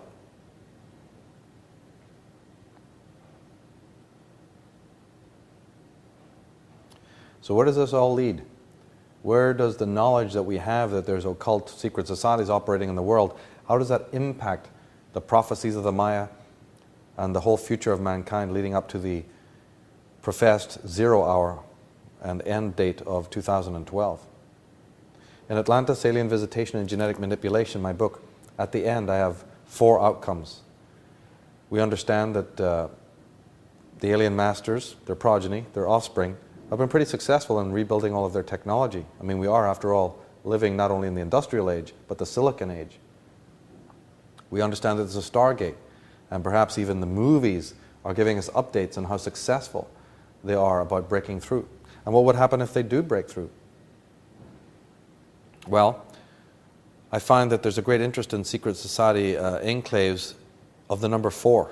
A lot of the symbols and emblems that they have, no, not less, the pyramid itself, is made up of 4 faces all coming to a point, 4 different agendas, all operating separately and financed separately, but all serving the top. And taking that motif, in my book I have 4 outcomes. Now, of course, outcomes, there could be many, there could be innumerable. But again, the number 4 is very important. So in my mind, in my thinking, I thought it best to think of the 4 possible scenarios that seem to be the possible scenarios that are going to unfold themselves in the next period, in the next 10 years or so. And these are the burn and rise no more, which is number 1. Number 2 is, I term, bridges to Babylon outcome. Number 3 is start the fuse tector. And number 4 is the empire strikes back.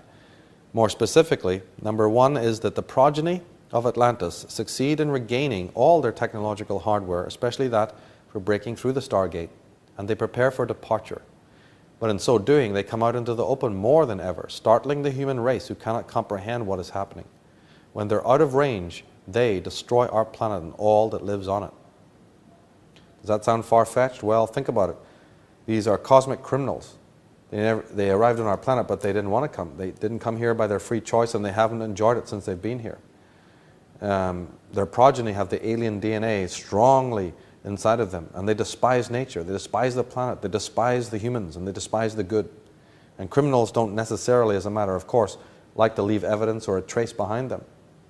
So couple that with the hatred that they have for our planet, and that scenario isn't very pleasant. Outcome number 2, the masters realize that no matter what they do, they cannot vacate the earth, and that they are forever to be chained to the pit. In this case, they start ruling the world with unmitigated tyranny, relentlessly and openly. The human race loses whatever privileges, quote unquote, it enjoyed while its utility was beneficial. Now it is deprived and slaughtered. Debauchery is everywhere, and people even turn upon themselves, sinking into chaos of unimaginable proportions, with all the dark, repressed content of consciousness in full view, without the restraint of inner or outer authority. Number 3, the good, under the weight of the yoke, finally rise up against their oppressors, actively preventing them from ever leaving and taking their evil elsewhere.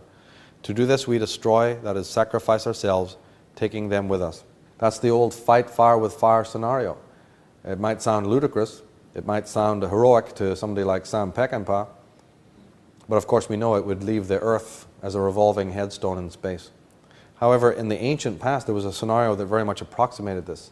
In Celtic legend they talk about that the king of the Gaels was pretty much ready to sacrifice himself in order to totally annihilate this evil archy that had risen amongst them, their enemy, their nemesis.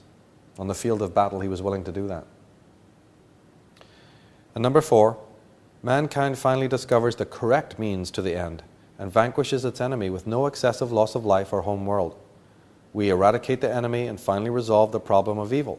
The beasts are slain, the damsels are rescued, and the ending is happy. Now, up until now, even with the vast majority of their sophisticated technical hardware again in their possession, the progeny of the Atlanteans are not able to break out of quarantine, out of their internment on the silent planet. The moon is not an ordinary satellite, and no man has physically landed on the moon, though probes have. The commission to build this craft to go beyond the moon has been now privatized. Paul Allen, for instance, announced his prototype craft on May 15, 2004. However, that date, May 15th, just happens to be one of the most important days for the Illuminati. It's called the Mercurialia. So at midnight on the Mercurialia, here we have this bizarre symbolic connection of Paul Allen saying, yes, I'm involved and I'm going to commission the space vehicle, and we've even done it, and I'm pronouncing it to the world. But dates are very important. And the movie The Matrix, 515, May 15th, the Mercurialia. Now additionally, HARP waves, that's microwaves, are continually being beamed onto the ionosphere to superheat the sky. And we have detonations occurring in the ionosphere. There are 2 natural radiation belts around the Earth, discovered in 1958 by James Van Allen. The natural belts are 64,000 miles deep. The astronauts would have to traverse them for 4 hours. The crafts were extremely thin and not at all protected from radiation of any kind, nor were there linen suits. The radiation in the belts increases when the solar activity, such as the 11-year solar flare activity. Now this activity was especially prominent during the Apollo 11 flights in 1967-9. Its strongest ever recorded activity was 1972, at the height of the Apollo 13 launching. So to make matters worse, you have all of this even more powerful magnetic activity up there on the very time that they're telling us that they're putting the Apollo 13 up there. So we have all of these dimensions up there, these magnetic sheaths around the Earth. And there has to be a way to get through it. Get away through the Stargate. Microwaves are created to beam and superheat it to see if there's a way to get through. And worse, detonations have been set off. Many down through history. In US Project A119 in the 1950s, there was a project to nuke the moon, to put a nuclear bomb on the moon. And one, of course, would be at a loss to wonder why that is. Rand Corp and Kellogg, they wanted to nuke the moon in 1956. NASA wanted to do it in 1957 in Project Red Sox. The scientist Edward Teller, the father of the hydrogen bomb, was very eager to nuke the moon. And the Soviets in 1950 nearly did it in Project E4. In 1962, another radiation belt was actually artificially created by the US military when they detonated a megaton nuclear bomb 248 miles above the Earth in order to create a corridor through the natural belts. The radiation from this detonation caused a third belt with 100 times the radiation of other belts. Sir Bernard Lovell said that the detonation was cataclysmic. So in their fervor and their ardor and their eagerness to break through the Stargate, they take up their weaponry, blast it off on the moon and up there in the ionosphere, and actually make the problem even worse. And then we're told that it's our CFCs and it's our McDonald's cartons that are creating the hole in the ozone layer. Could it not be these explosions? Could it not be these detonations? Could it not be this 3 billion watt hot radiation that's incinerating the atmosphere in this crazy attempt to escape the planet? Well, residents in Faulkner and Garland counties believe they saw meteors soaring through the atmosphere just after 10 o'clock Tuesday night. Experts in the Arkansas Sky Observatory explain it's the end of a major meteor shower related to Halley's Comet. But all the Conway resident Tammy Earnhardt knows is that a sonic boom was enough to rattle her entire house. It just shook all of the doors and everything. It was just a loud boom that shook everything. It sounded like a train was coming through our house. It was that loud. And Joshua Meeks said he saw a big ball of fire like a big flash. I mean, it was almost as big as the moon. Many in Conway and Hot Springs saw those flashes, but it's unclear where or if anything made it to the ground. If it was, in fact, a meteor, they're a very rare find in Arkansas. There was even a plan to move the Earth physically out of its present orbit to another orbit. This crack-brained scheme was taken seriously by many scientists and many members of NASA, to literally move the orbit of the Earth. And when asked why they wanted to do this, oh, it's to save us from the greenhouse effect. So in other words, first they create a greenhouse effect, and now their plan is to move the planet Earth to another orbit. Anyone who buys into this deserves what's coming. And we are being given warnings as well. Let's be under no mistake about it. Maybe it's part of this pact with the microbes. It certainly is part of the pact to always tell your victim what you're going to do. This may not be something that ordinary individuals can understand, but in the black arts, in the magical and occult and metaphysical tradition, the enemy must be complicit, especially if it's a ritual-based idea. It's better that your victim is aware of what you're doing. So they don't come and tell us verbally or directly, but they will tell us in many ways. They're telling us that we're at the beginning of the end. It's the nature of the pact to be warned that the time for breaking out, the time of Atlantis, the old agenda, the space shuttle is called Atlantis, and the millions and billions of dollars that are poured into the program are part of the warning. In chapter 9:11 of the Quran, it says, "For it is written that a son of Arabia would awaken a fearsome eagle. The wrath of the eagle would be felt throughout the lands of Allah." So we are being told, not only in the sacred scriptures, but also in more innocuous and ubiquitous ways. Here is a Time magazine cover of George Bush with two faces. And of course, the two faces is the god Janus. And here we have man of the year. And the year opens with the god in mythology of Janus. Janus was the two-faced god of the past and the future. The past and the future are becoming one right now. We're coming full circle. I know that as a tarot scholar, as an astrologer, we're fascinated by the idea of the circle. History is unfolding upon itself. The serpent is eating its tail. Myths that were thought to be myths are actually about to happen. Here's Time cover, War on the Gulf, and if you notice the date, it's January 17th. So we're in Capricorn, in the Aquarius, Janus, and we have humorous posters, but again, as humorous as they may be, we notice that they have Star Wars symbolism on the right-hand side of that poster. You'll see the rocket taking off to go to space. Slightly incongruous, until you know what's going on. Now, the actual declaration of war against Iraq was March 18th, which happens to be a very famous festival. It's the Feast of Purim. This is the day when Babylon fell to the Persian king Cyrus, and Balthazar, the king of Babylon, was murdered. It's also the same day that Nicholas Romanov II and his entire family were slaughtered in Russia by Lenin's Bolshevik assassins.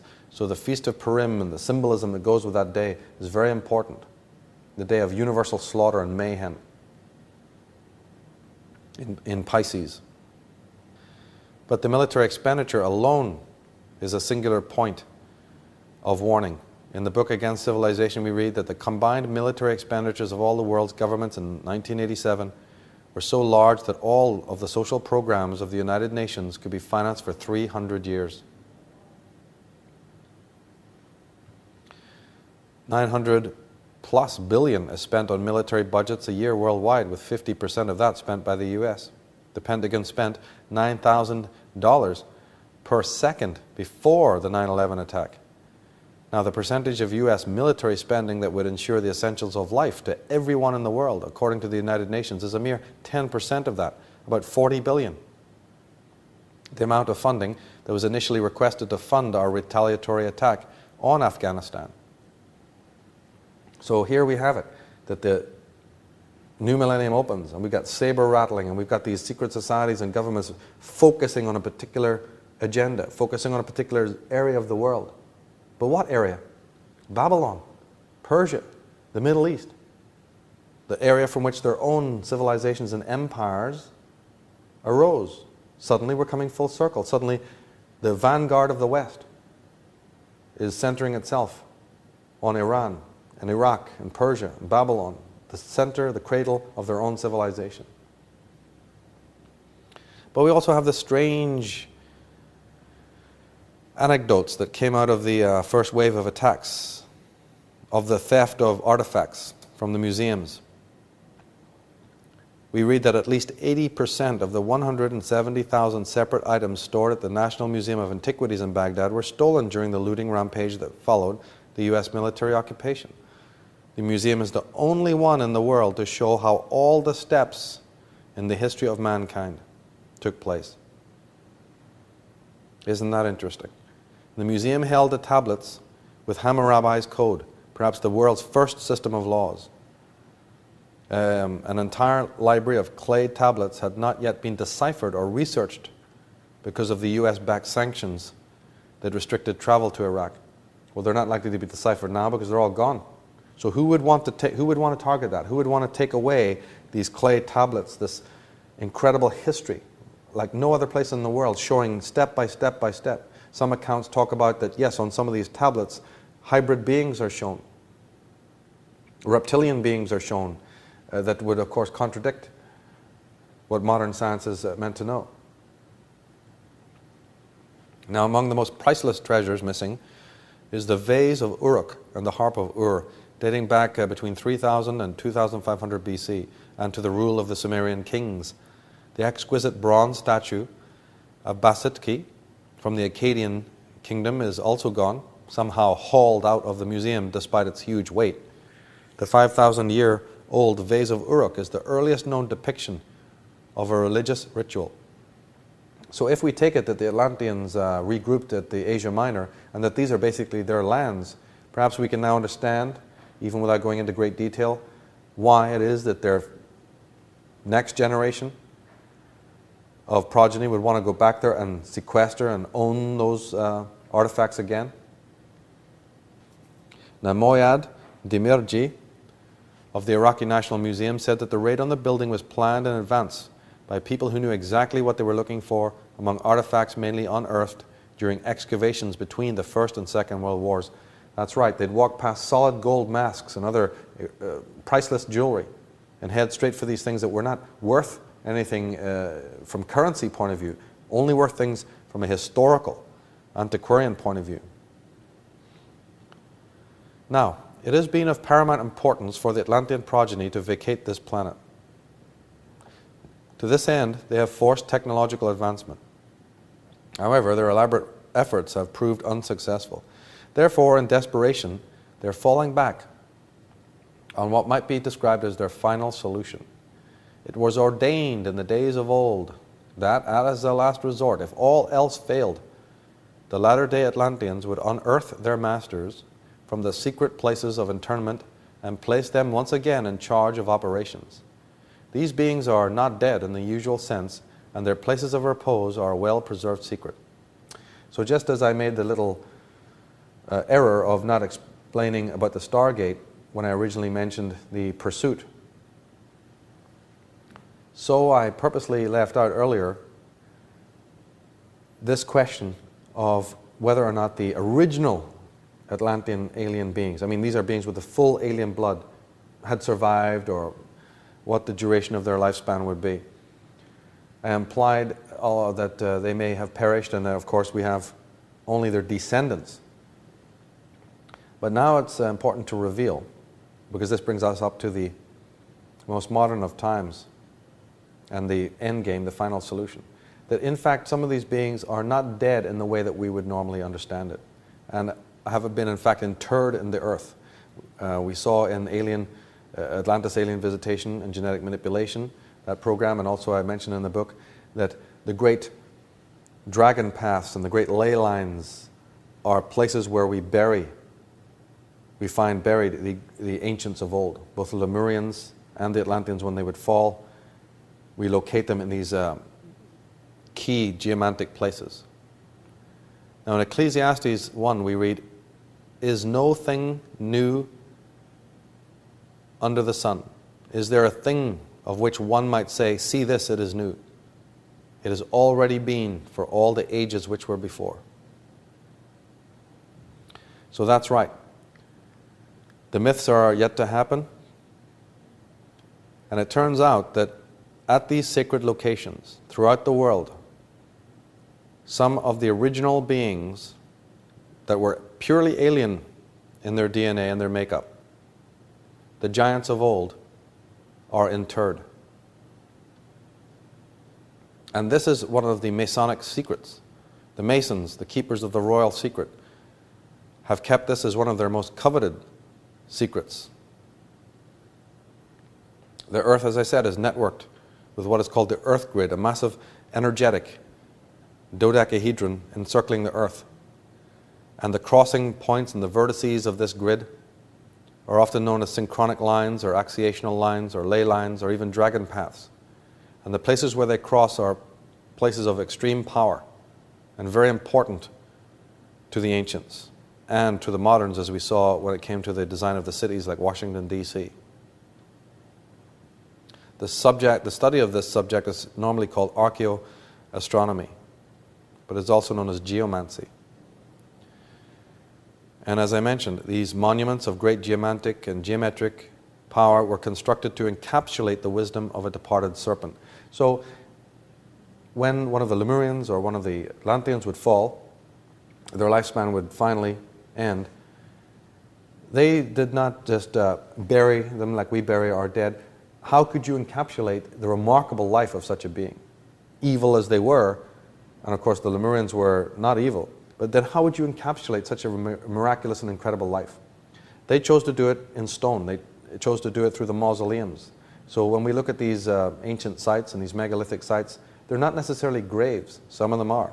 But most of them are actually commemorations, cenotaphs, mausoleums in stone.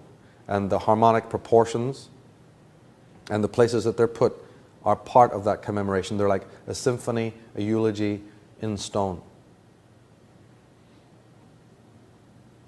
We also find that government buildings and churches and banks and other key monuments are often placed on these axiational lines and dragon paths. We also find that the houses of major royal family figures and potentates and politicians are also placed either on or near such lines so that they can enhance the energy and work with that energy. This is a very important subject that is still to fully come to light. We understand, for instance, that the word Capitol derives from Caput Draconis, the head and tail of the dragon. So the leaders, the state heads, the serpent masters literally sit at where the tail and the head of the dragon meet, what we call the Capitol buildings, based on occult geometry, occult archaeoastronomy. The Vatican City, with obelisks and the monuments in the center, designed like a zodiac, and then you have the tower or the clock tower in the middle to bring terrestrial time, link it to sidereal time. The controllers, the masters. We have cities designed like zodiacs, not only ritual cities, but important power grid energy vortexes. And several books, like the ones we looked at earlier, The Secret Architecture of Our Nation's Capital and Graham Hancock's Talisman, go into this. And the precision and the methodology used to create the shapes and to create the orientations to the horizon of these incredible buildings. The layout of the cities, Paris, London, Washington, D.C., Philadelphia. The names of the streets are very important. David Oveson says about the pentagram specifically, when found in a text, the star determined or indicated to the reader that the group of hieroglyphics associated with it was related to spiritual matters. It was related to the heavens, to invisible energies, which the Greeks called etheric. Wow, that's a heavy piece of information. Now, what are we to think when we look at the shape of the US Pentagon or the symbol for Lockheed? What are we to think even when we look on the flag of the United States of America or half the flags of the world and see that star? Are we to take this man's word seriously? That when you put a star on something, even if it's a product you buy in a store, somebody is telling you that this has another octave to it, another dimension, where this is a little apostrophe, a little sign that says this is spiritual, this is dedicated to some etheric power. As we saw earlier, the Egyptian hieroglyphic is literally etched in stone in the great city, Washington, D.C. That the whole city is dedicated to the star Sirius. We find that the top political buildings, the centers of education and religion, are literally orientated to the horizon and to the constellations and to planetary alignments. We have oval offices and obelisks from Egypt. And we have the monuments, like the Eiffel Tower and other, every city has these standing stones, these monuments, because again, the earth can be thought of like a body. Acupuncture, acupressure. The acupuncturist will put a needle into your body to either stimulate energy, to release energy, or to suppress energy. Well, the great geomanticists of the world understood that there's a feng shui of the earth as well. What happens if you want to suppress some good energy that's flowing? Put an obelisk there, put a statue, put a hideous piece of modern art. That'll do the trick, all right. And what happens if you're a decent individual and you're aware of spiritual earth energy and you want to conduct powerful vortexes of energy? Same thing, you can put a statue or an obelisk or a round circle or a stone circle there to help to transmute and transmit that energy. There's something going on in our cities. There's something going on in our world. We'll go to certain sacred sites or go on vacation and we'll feel lovely, we'll feel totally inspired and feel a great feeling of peace and remembrance. And then we'll go to other places and feel absolutely horrible for some reason. We can't put our finger on why that is. David Oveson goes on to say, the ancient records indicate that it was a practice in former ages for the mystery centers that directed civilization to hand out newly founded cities to the care of specific spiritual beings. So not only are they earthbound entities that are maybe buried or commemorated by the cities and the great monuments, but now we're having them dedicated to astral beings, to the cosmocrates, to the macrobes.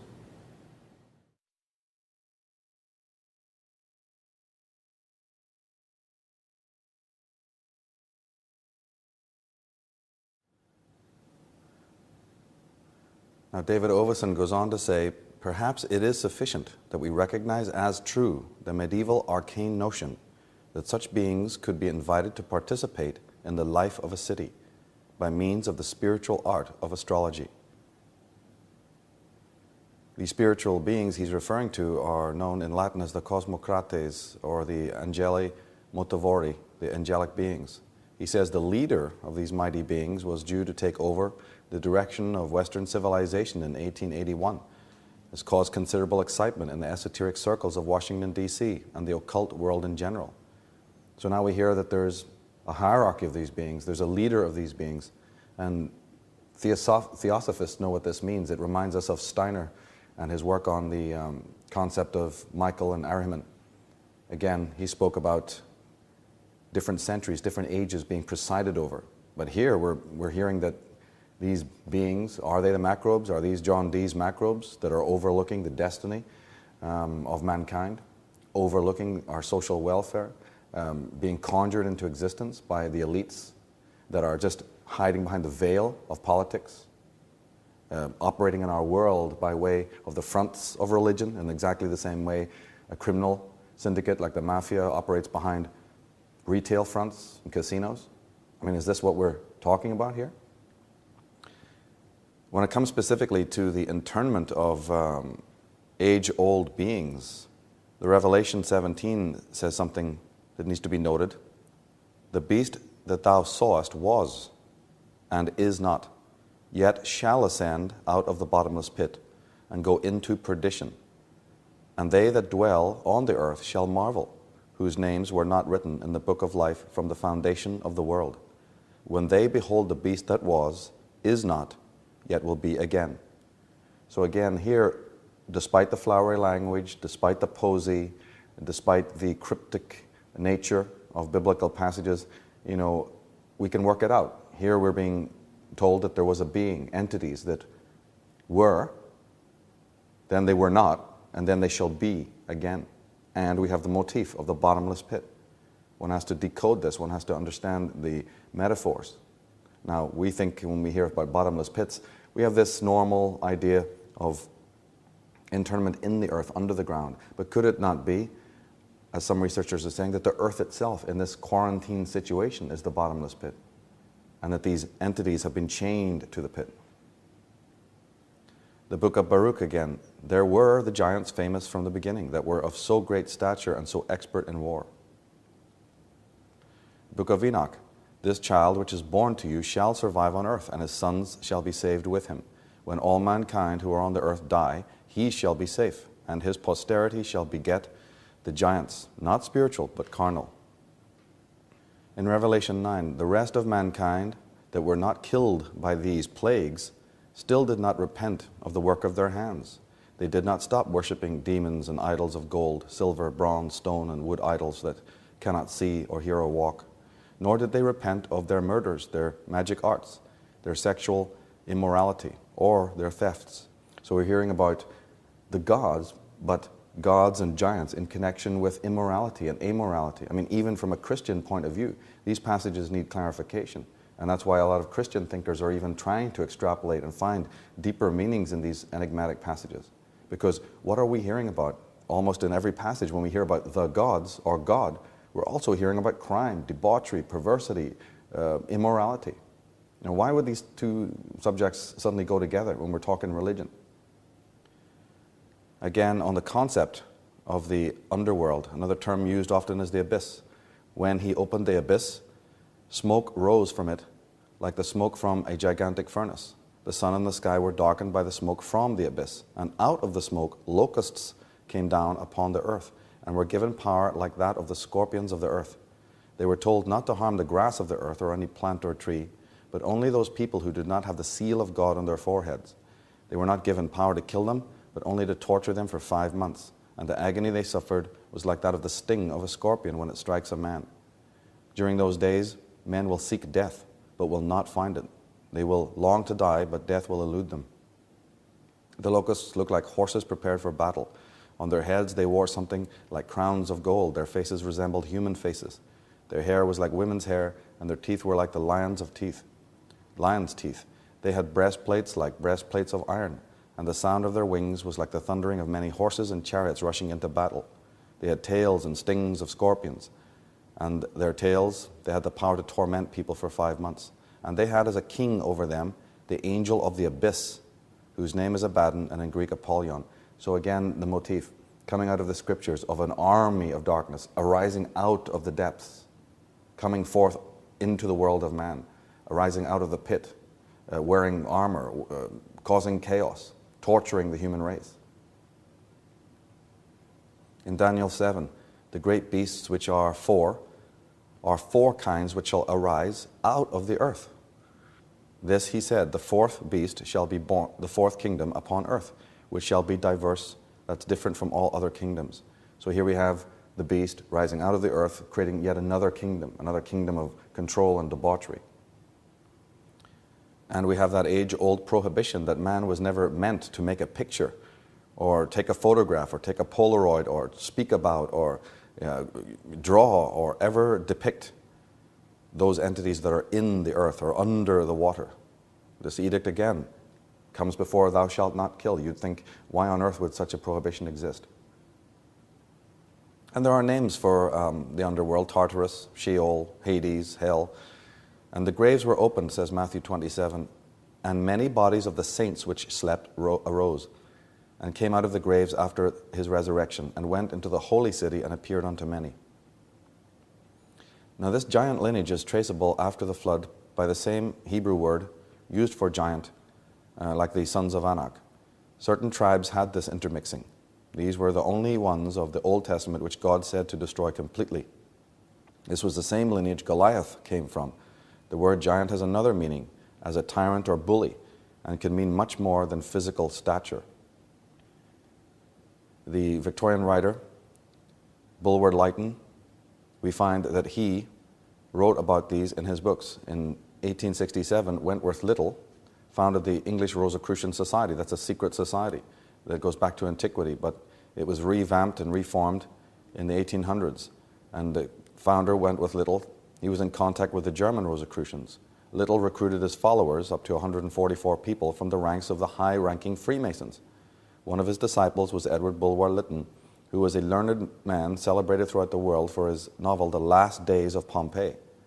And of course, The Last Days of Pompeii as a novel has been taken as a universal metaphor for the decline and fall of civilizations. Now, he also wrote The Coming Race, which featured a mystical pre-Nazi group in Germany. This Berlin group called itself the Luminous Lodge, or Vril Society, and had enormous energy potential, the Vril. But the Vril Society lived in caves and would emerge to reign over the surface of the earth. So here we have in fiction, and as in many cases we have, fiction that's individuals in power, individuals with secret society connections, putting out fiction that's telling us a story. Remember the whole idea of the pact, that we have to be told what's going to happen? But if it's told to us in a right brain way, we're very likely to dismiss it and then be complicit in our own slaughter and control. And we would do well as human beings to pay more attention to that which seems innocuous, all the different customs and rites and rituals that have come down to us from antiquity. Why is it, for instance, that we are interred in the earth at our own funeral? What is this idea of being put into the earth at death? Where does that come from? We have mythologies of the dwarves and the Scandinavian king under the mountain. Very, very powerful mythological motifs. We have to look into this whole concept of hell and the legends of Hades, Avernus, Tartarus, the idea of the inferno, the abyss, the purgatory, Anwin in the Welsh mythologies, the bottomless pit. We know that these all originate from the time of the first deluge. But why is it that the ancients in the Bible are so emphatic about the fact that there is a hollow earth and that there's caves and internment?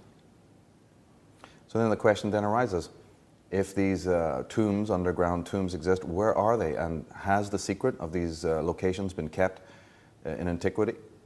We know that since the advent of the satellites, that the entire earth can be mapped, and that we've seen even pictures of underground rivers being mapped and charted and lost cities.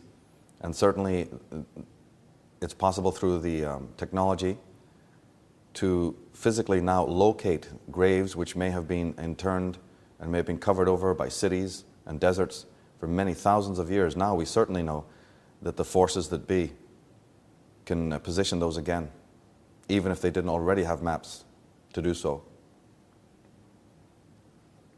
Religion, the concept of the resurrection, and I want to emphasize that what are we talking about when we actually hearing about resurrection? When we take away all the gloss and all the posy and all the wishful thinking, the word literally means not reincarnation, but resurrection, the body itself rising from the dead. I mean, the Christians are absolutely adamant on this and go to great lengths to tell you that this is not spiritual. This is a physical act. Graves are literally opening. Individuals are coming to life. You know, frightening to even think about what that would really mean. But there you have it. And the occult books, the occult lore, the occult literature, and occult principles also talk about the fact that these undead, meaning that they're not dead in the usual sense that we would understand. I mean, we only have to look to the vampire myths. Vampire myths go back a long way, and we're told there's a lot of emphasis that the individuals are not dead, but they're what's called the undead, sort of inhabiting a kind of a suspended state in between two worlds, in some way suspended and able to come and go. And the occult principles talk about the fact that, like any vampire, there needs to be feeding. And we already understand that John Dee put the entire world up in a blood ritual pact to his macrobes. Well, there's another dimension to this. Could not the deaths and mortality and wars and violence and criminality and just the release of tension at the time of certain assassinations, these assassinations are known often to be done on specific areas, like Lady Diana Spencer in Paris and JFK in Dallas. There's certain geometry involved in these killings. And then what happens emotionally when it comes across the television and the media, and everyone bleeds off all of this emotion from the most incredible computer or organic battery that exists, the human mind. Where's all that energy going? Where's all this tension and frustration and stress going? And why have we got a culture that is schizogenic, creating all of this? All we know is that down through time we have had the most atrocious events going on, massive deaths, suicides like Guyana, enormous staged events, televised megadeath, incidents like Waco and Heaven's Gate and the Columbine Massacre and so on. And we have wars, all highly staged, highly publicized. Is there something occult going on behind all of this? Now, it turns out that these so-called underground chambers are not ordinary. They were constructed using pure charged crystals and other magical techniques to help attract, contain, and generate the energy released through the grid.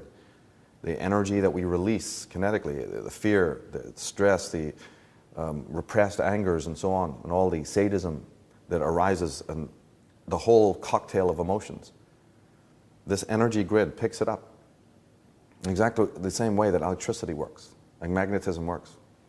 Enters into the grid and then pours into these chambers to feed the undead, to feed these individuals who thrive off of this. And we have to look at the terms again. It's very important to look at the real meaning of the word nuclear war and atomic war and Cold War and Star Wars. We'll go into this in the book, that these are talking about the inner biology of human beings, is it not? I mean, it's not a stretch to understand that the nuclear and atom are things within.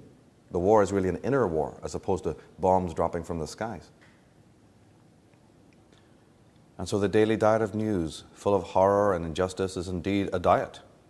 This is what we have to understand. It serves to stimulate and generate precisely the kind of emotional reactions required to sustain the demonic presences which prey over us. The news and newspapers, read by everyone everywhere, fill readers and audiences with dread, fear, and futility.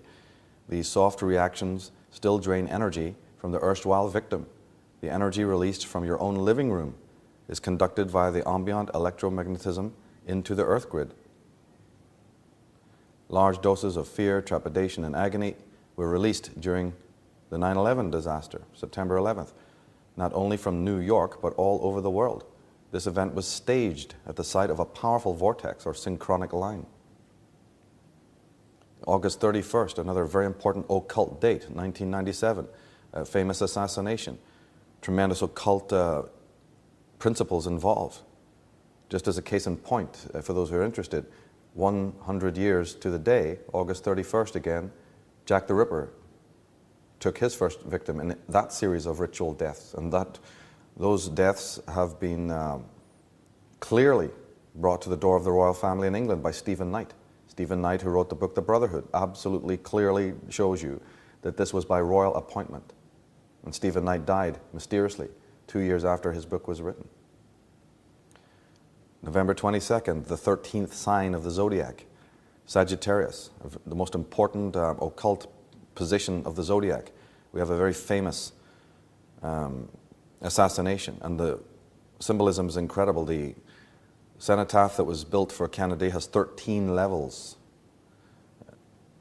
It was the assassination was at the junction of 3 roads. It was on the 33rd meridian of the earth.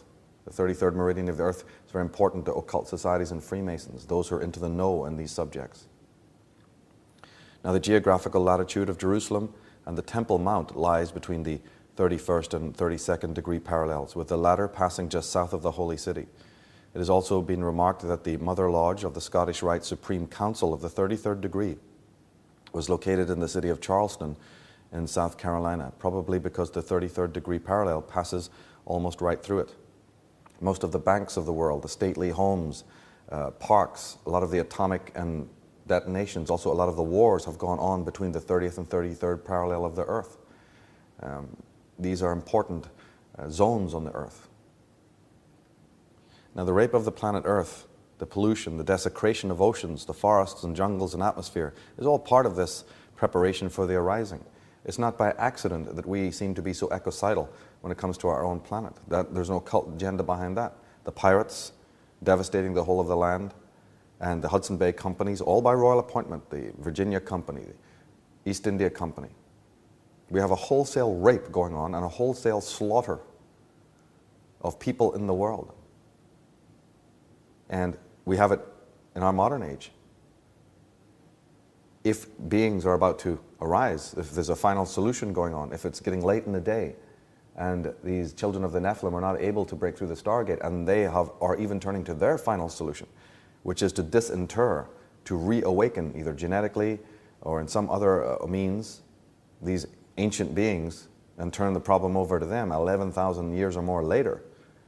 These individuals are going to want feeding, just like at the time of any hatching of any animal. There's a greater need for blood, a greater need for energy. And it is my thesis that we talk about, that one of the grave sites is in the Middle East, in Iraq, probably not far from Baghdad, in Asia Minor. It's very likely that one of the tombs or underground cenotaphs or mausoleums or whatever you want to call it is in the Middle East. And that's part of the reason why we're moving in that area. I know that there are places of trouble in the world like Lebanon and also Northern Ireland, for instance. In Ireland, our mythologies are absolutely loaded with information about Kronos, the great god being taken to Ireland and chained there and interred there. We have grave sites spanning acres and acres of land in different parts of Northern Ireland and Southern Ireland, which are known to be the internment places of giants and of gods and of evil ones and so on. This is something that's very familiar in the mythological canon. And we only have to look to the video games and even to movies to see how common it is to see underworld motifs. Some entire movies are situated underground. But again, it becomes so innocuous to us that it's almost invisible. We actually don't think what is actually going on here.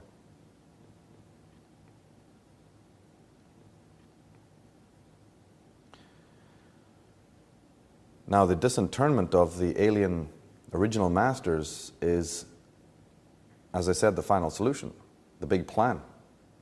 But the individuals who are in charge of this, who can orchestrate wars and global chaos in order to facilitate this, those who can rape temples and museums in order to get the artifacts together to perform these bizarre rituals, they also have a lot of backup plans. They know that what happens if plan A doesn't go right? Well, we have plan B, C, D, all the way down to Z, all separately funded master plans in order to back up the original, just in case there should be a problem. These are individuals who don't work like us. These are individuals who control the very ship of state and have 10, 20-year plans. And these backup plans are an interesting study in themselves. We only have time to look at a few.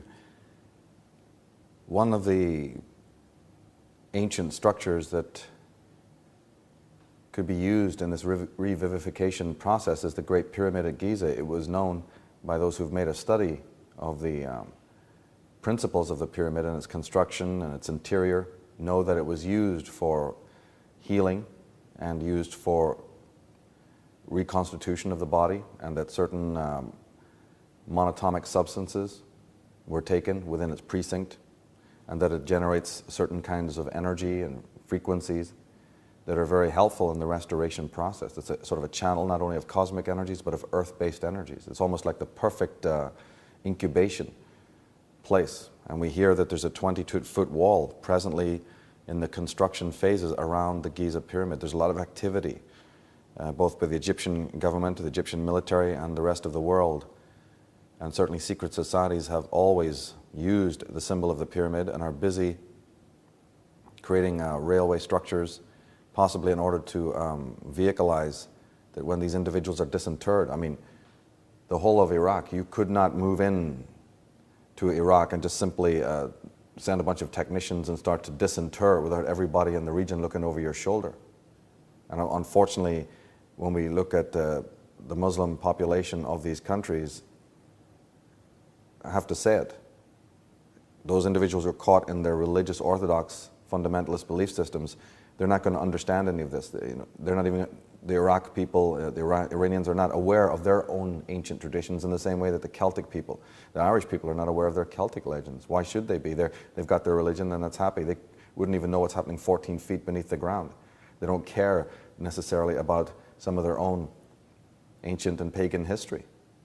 But for some reason, the Western powers have seen fit not just to do this thing secretly or get the complicity of these sovereign governments. The idea here is to completely decimate the entire country and to own it so that this kind of work can go on uninterrupted. So serious it is.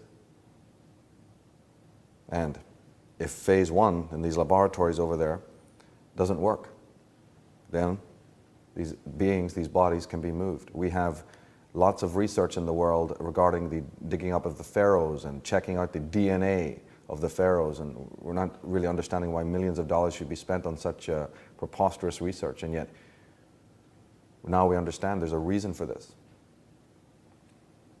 Now, one of the most important things to take on board regarding prophecy, the prophetic aspect of this, and why there would be suddenly at this particular date and time in the early part of this millennium such saber-rattling declarations of war, and why it is that the vanguard of the West are returning back to the Middle East, whether one buys into an occult agenda in the molestation of these countries or the robbing of the museums and so on, or not. We have to understand that the Mayan prophecies are talking about time is very short. Let's for a moment imagine that, yes, some great time of ending is approaching us. We are hearing cosmological reports and of alignments, planetary alignments. We're also hearing of the photon belt. Some scholars are saying that in the years leading up to 2012, we're going to have what is known as photonic energy. This is the planet Earth being washed in photonic energy. Photonic energy is the highest form of light that is known physically. We all know about light. Well, the highest form of light that can manifest physically is photonic. Photonics is discharged from the movement of the electron on an atomic level. And there is purported to be a large belt of photonic energy that every period of a certain age will come in which the whole, not just the planet, but the whole solar system will pass through almost like a car wash. The whole solar system moving through a high radiation band of photonic energy. And if this is the case, this could be one of the reasons that's precipitating the acceleration, the speed, the need of the progeny of the Atlanteans to vacate the planet. Because photonic energy has certain principles. From Barbara Hand Clow's book, The Palladian Agenda, we find that Robert Stanley, who reported on the discovery of the photon band by satellites in 1991, and he commented, these excesses of photons are being emitted from the center of our galaxy. Our solar system enters the area of our galaxy every 11,000 years and then passes through for 2,000 years while completing its 26,000 year galactic orbit.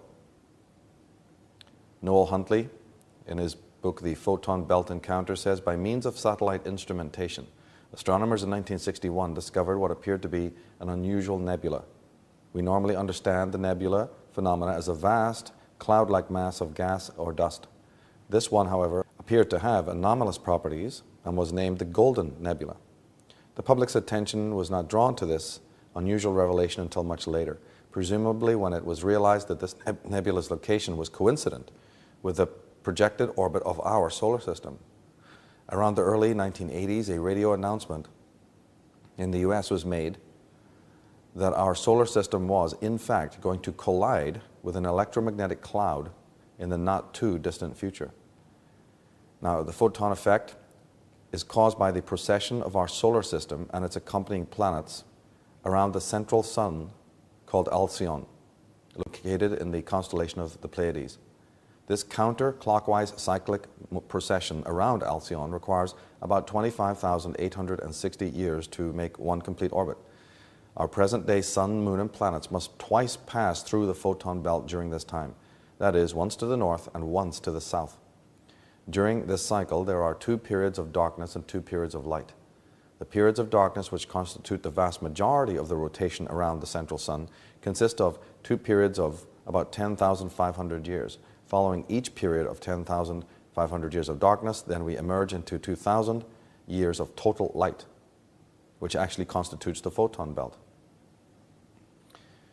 Simply put, we have a cycle lasting about 26,000 years. And for most of this cycle, we're, as we are now, in a period of darkness. And then for about 2,000 years on each side, because of course of any circle, there is the 12 o'clock position and the 6 o'clock position, the north and the south nodes. And at each of these nodes of the cycle, the solar system will pass through for 2,000 years the photonic energy band. Now, of course, one can get into all sorts of criticisms and arguments regarding this concept. I, for one, am a little skeptical, not about the fact there's a photon belt, but that the fact that there's such a thing as static, repeated cycles. This is, again, part of the old Newtonian closed universe mindset. Perhaps there is a photon action, and perhaps there are these cycles, but perhaps they're based more on a Fibonacci series, like all organic things in the universe are based on the Fibonacci series. So perhaps to talk about fixed cycles that repeat ad infinitum down through the generations is perhaps not so accurate or true. But these are points that should be left aside for now. Now, the photon belt was discovered, as we said, in 1961 by satellite-borne instruments. It comes around every 10,000 years and lasts for 2,000 years. Each is thought to, Earth is thought to have entered the outer perimeter in 1962. But again, that's open to speculation. Different authors say different things. However, if the Earth and the solar system was to approach or enter into the photonic energy, our sun's radiation would be dramatically altered. The electrons would be affected, and they will generate photonic radiation. So whether we're entering a belt of radiation or whether some other activity or movement or dynamic affects the electrons within our planet, within our atmosphere, within the atomic frequency, then there's photonic energy released. I mean, there's a speculation on exactly how these photonic particles will start to act and operate. And if the sun enters the belt first, it will disappear, and we on the planet Earth will be left in total darkness for a while. If the Earth moves in first, then the mythologies of the world say that the entire sky will appear to be on fire, and we hear this concept in mythology and in the legends. Now, all things, once this photonic energy starts, all things will emit light and phosphorescence, and darkness will simply not exist. There'll be an effulgence. I mean, you can't have all the atomic energy, the atomic particles releasing photonic energy, and nothing will happen. Claiming your hands, your body, the trees, you know, the very rocks, all the particles will start to emit this effulgence. And of course, those who understand the metaphysical principles of light, this matters greatly, because light is not just something that helps you see. It's not just a sensual thing. Light is very much connected spiritually and in the mythologies and in the religious canon to development, spiritual enlightenment, purity, sanctity. So is this what the Bible and the mythologies were talking about, that as our planet moves through photonic energy, there's also an enlightening process that goes on? Well, if that's the case, I would have a question. Every time that we turn a bright light on us, the dirt tends to shine up more. We tend to see the dirt more clearly. So is this what the children of the Nephilim and the immoral ones, the ones who've steeped our world in a sea of blood, are worrying about? The individuals whose constitution, whose psyche is vile and immoral and criminal and unjust? Is that what is precipitating these end days? Is that what the Maya calendar perhaps is talking about and warning us? That the coming of this photonic light is literally like the roach cleaner on his way. The car is going through the car wash. Then what? Is this the spin-dry cycle for the Earth? All things organic, knowing how to clean themselves. Everything in our life we cleanse. Well, does the planet have its own clean cycle? There's also talk that the codons within the DNA will upgrade from 22 codons to the 64. So the DNA, there'll be changes within the biology and the DNA, and also the consciousness. And the spiritual people who've researched yoga and the subtle body understand that we have what's called a light body. And that light body is also connected to radiation and to the photonic radiation. Deepak Chopra says it this way: photons come out of nowhere. They cannot be stored, they can barely be pinned down in time, and they have no home in space whatsoever. That is, light occupies no volume and has no mass.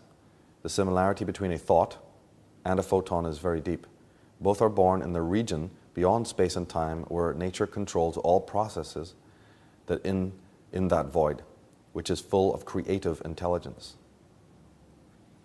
The massive cycle that we're talking about of 25,000 years and so has often been termed the Leviathan cycle, and again is symbolized strangely by a dragon or a reptile or a fish encircling the earth. Cycles were often shown this way, in figurative ways, by the ancients, of a large coiling, encircling dragon or a band.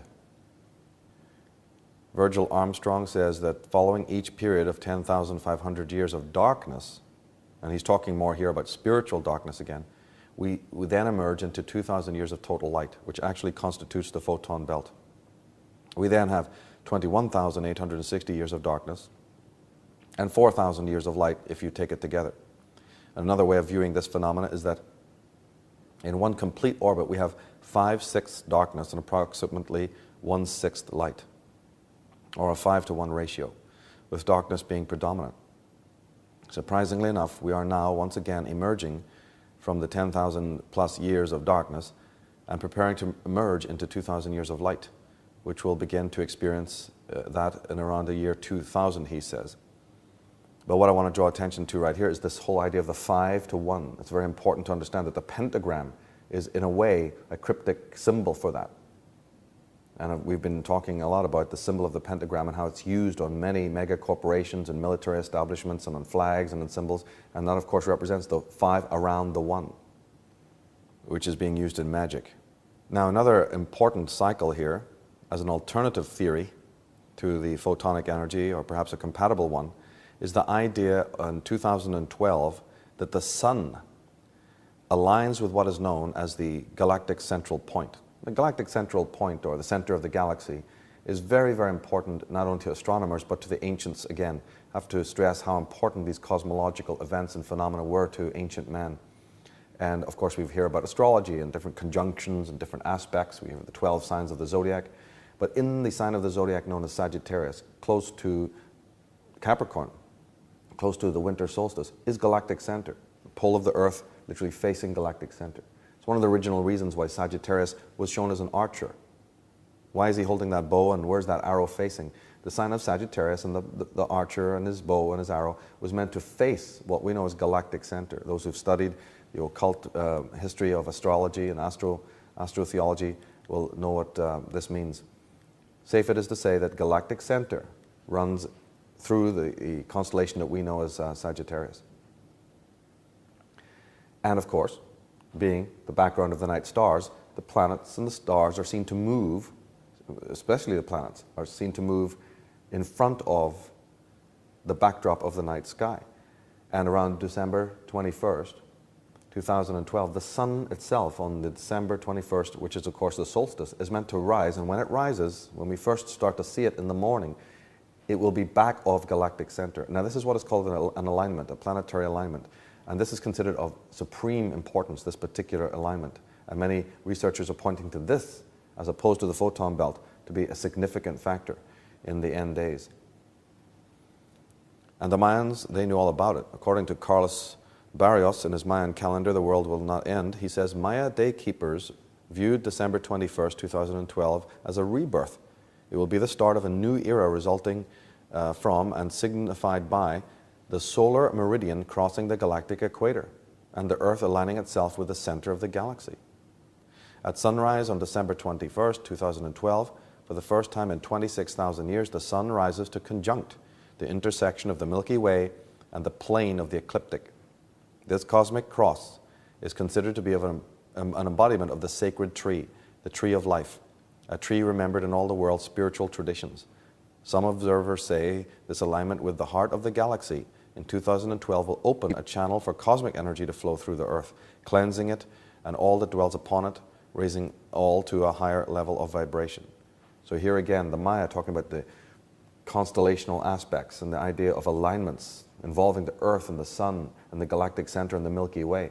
And we don't have time here to go into the symbolism of the Milky Way, especially from an Egyptian standpoint. It was of supreme importance, running as it does from Gemini all the way through the zodiac into Sagittarius. The river of the Pharaoh, that the Ra and Horus and their little boat would sail down the river Styx, which of course was just a symbol for the Milky Way, on their way to galactic center, the portal from our world, our dimension, into the spirit. Very important significance here. Now, John Major Jenkins, in his book Maya, Cosmogenesis, the Maya were aware of our solstice sun's impending alignment with galactic plane and galactic center, an astronomical alignment that occurs only once every 13,000 years. I have honestly documented my encounter with this idea and have gone deep into the academic literature to decode how this end date alignment scenario, what I call the galactic cosmology, was incorporated into basic Maya institutions such as the ball game, the king ascension rites, and the Maya creation myth. This amazing fact that ancient Mesoamerican sky watchers were able to pinpoint a winter solstice far off into the future has not been dealt with by Mayanists. And why did they choose the year 2012? One immediately gets the impression that there is a very strange mystery to be confronted here. Why did early Mesoamerican sky watchers pick a date some 2,300 years into the future? And in fact, how did they pinpoint an accurate winter solstice? With all these considerations, one begins to suspect that for some reason the ancient New World astronomers were tracking precession. So John Major Jenkins asks a bunch of questions here, the age-old questions about how did they know? They lived years ago. But wait a minute, he's dating the Maya from 2,300 years? That's just been shot to pieces recently when we've discovered that their ancestors from whom they got this knowledge go back millennia more. And that's why we've been spending so much time in this show to point out the reasons of how this ancestral knowledge came down to us. That we're not talking about primitive individuals who were scratching this together. We're talking about incredibly advanced civilizations who it was the simplest conception, the simplest, easiest thing to see off into the future. And of course, if you buy into the idea that these were visitors from other planets, then these Maya predictions are not so much predictions, but clear prophecies of a text that has been lived out, a narrative. Well, if you've created the story, you know what the end chapter is going to be. In 2012, the plane of our solar system will line up exactly with the plane of our galaxy, the Milky Way. This cycle has taken 26,000 years to complete. This alignment was recorded by the Maya, whose calendar was said to arise from a phenomenon referred to as the sacred tree, a central motif of the Maya creation myths. This says Linda Scheel. The god of the sun, that's Pakal, Lord Ahu, was depicted as entering into this tree during his death. The incredible Maya site of Palenque is filled with sacred tree motifs and references to astronomical events. In their book, Forest of Kings, Scheel and Friedel suggest that the sacred tree referred to as the ecliptic. Apparently, that was only part of the picture, for the sacred tree that Pakal ascends in death is more than just the ecliptic.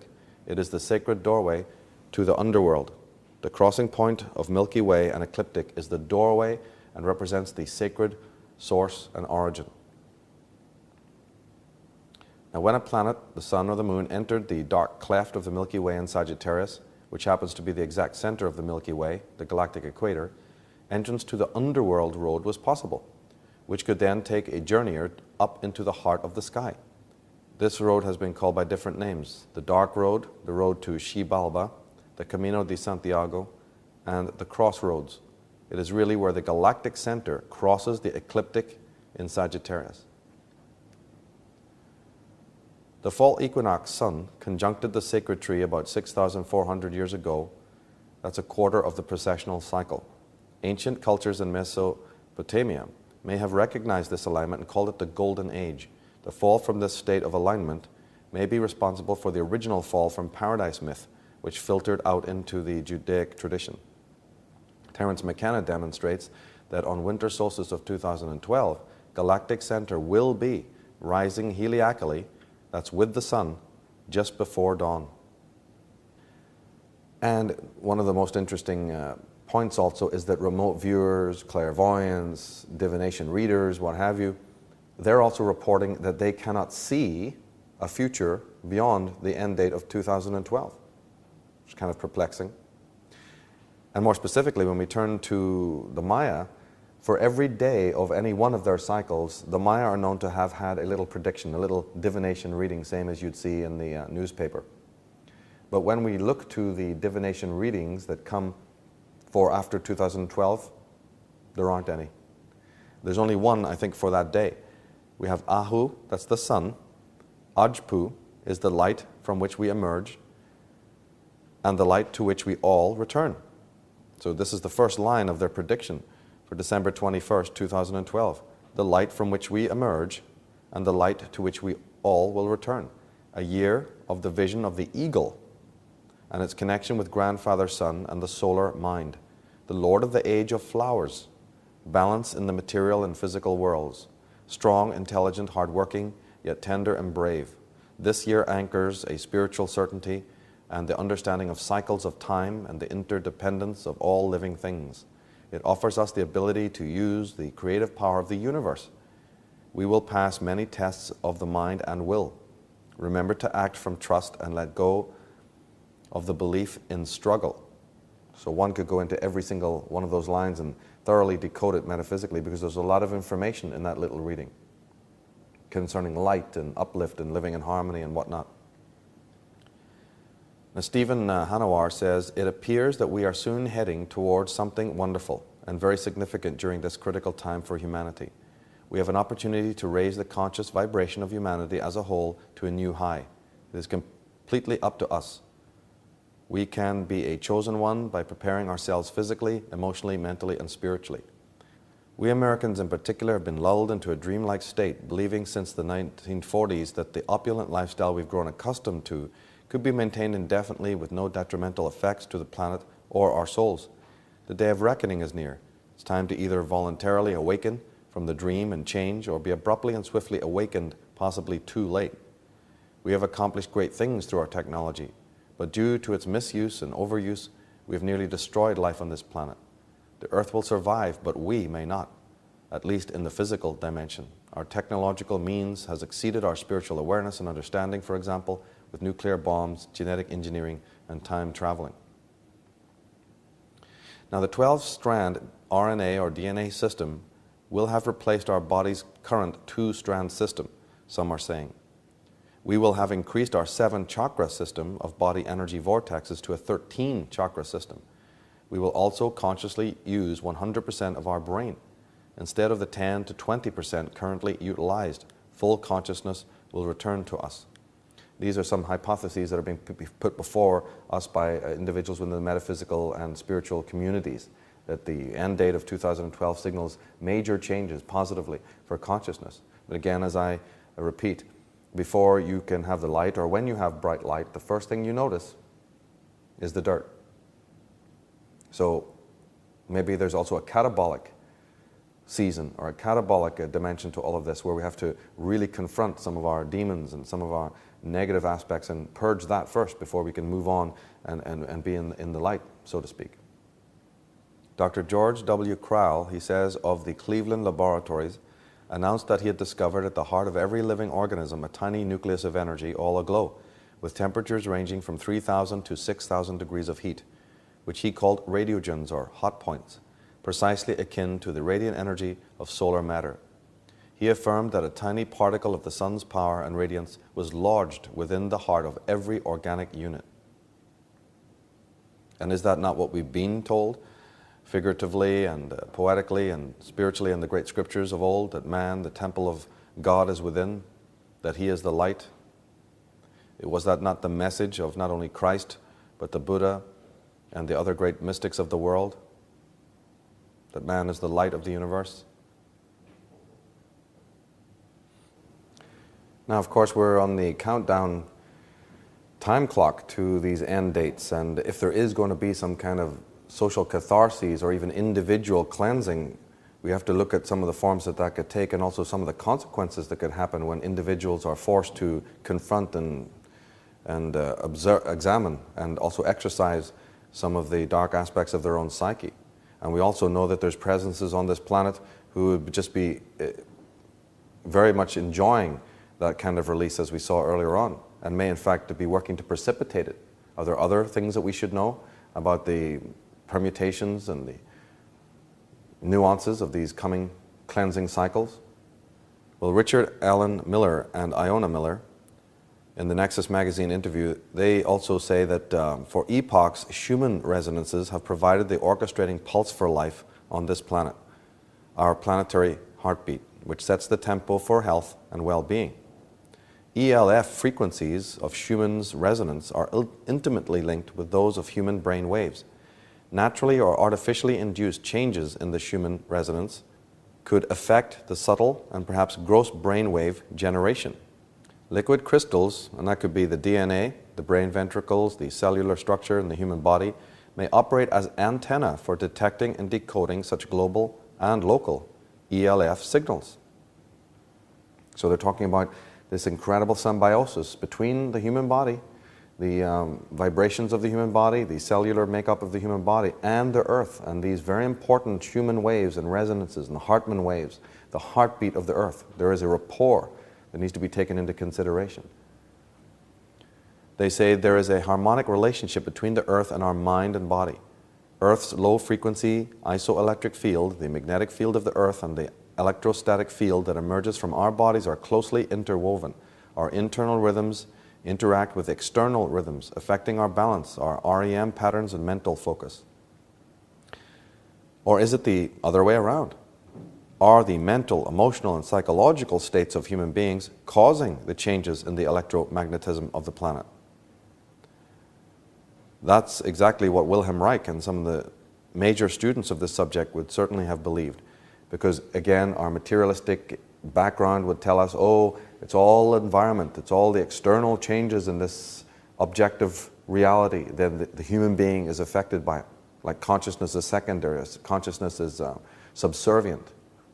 But as we're discovering more and more about the actual connections between consciousness and the world, between psychic energy and physical energy, we're starting to understand, as the magicians and alchemists of the old understood, that consciousness has a lot more power over matter than we have thought before. Consciousness is the dominant one. So could it not be that consciousness itself is the trigger in this situation, as opposed to just us passively changing because something in the external world is changing?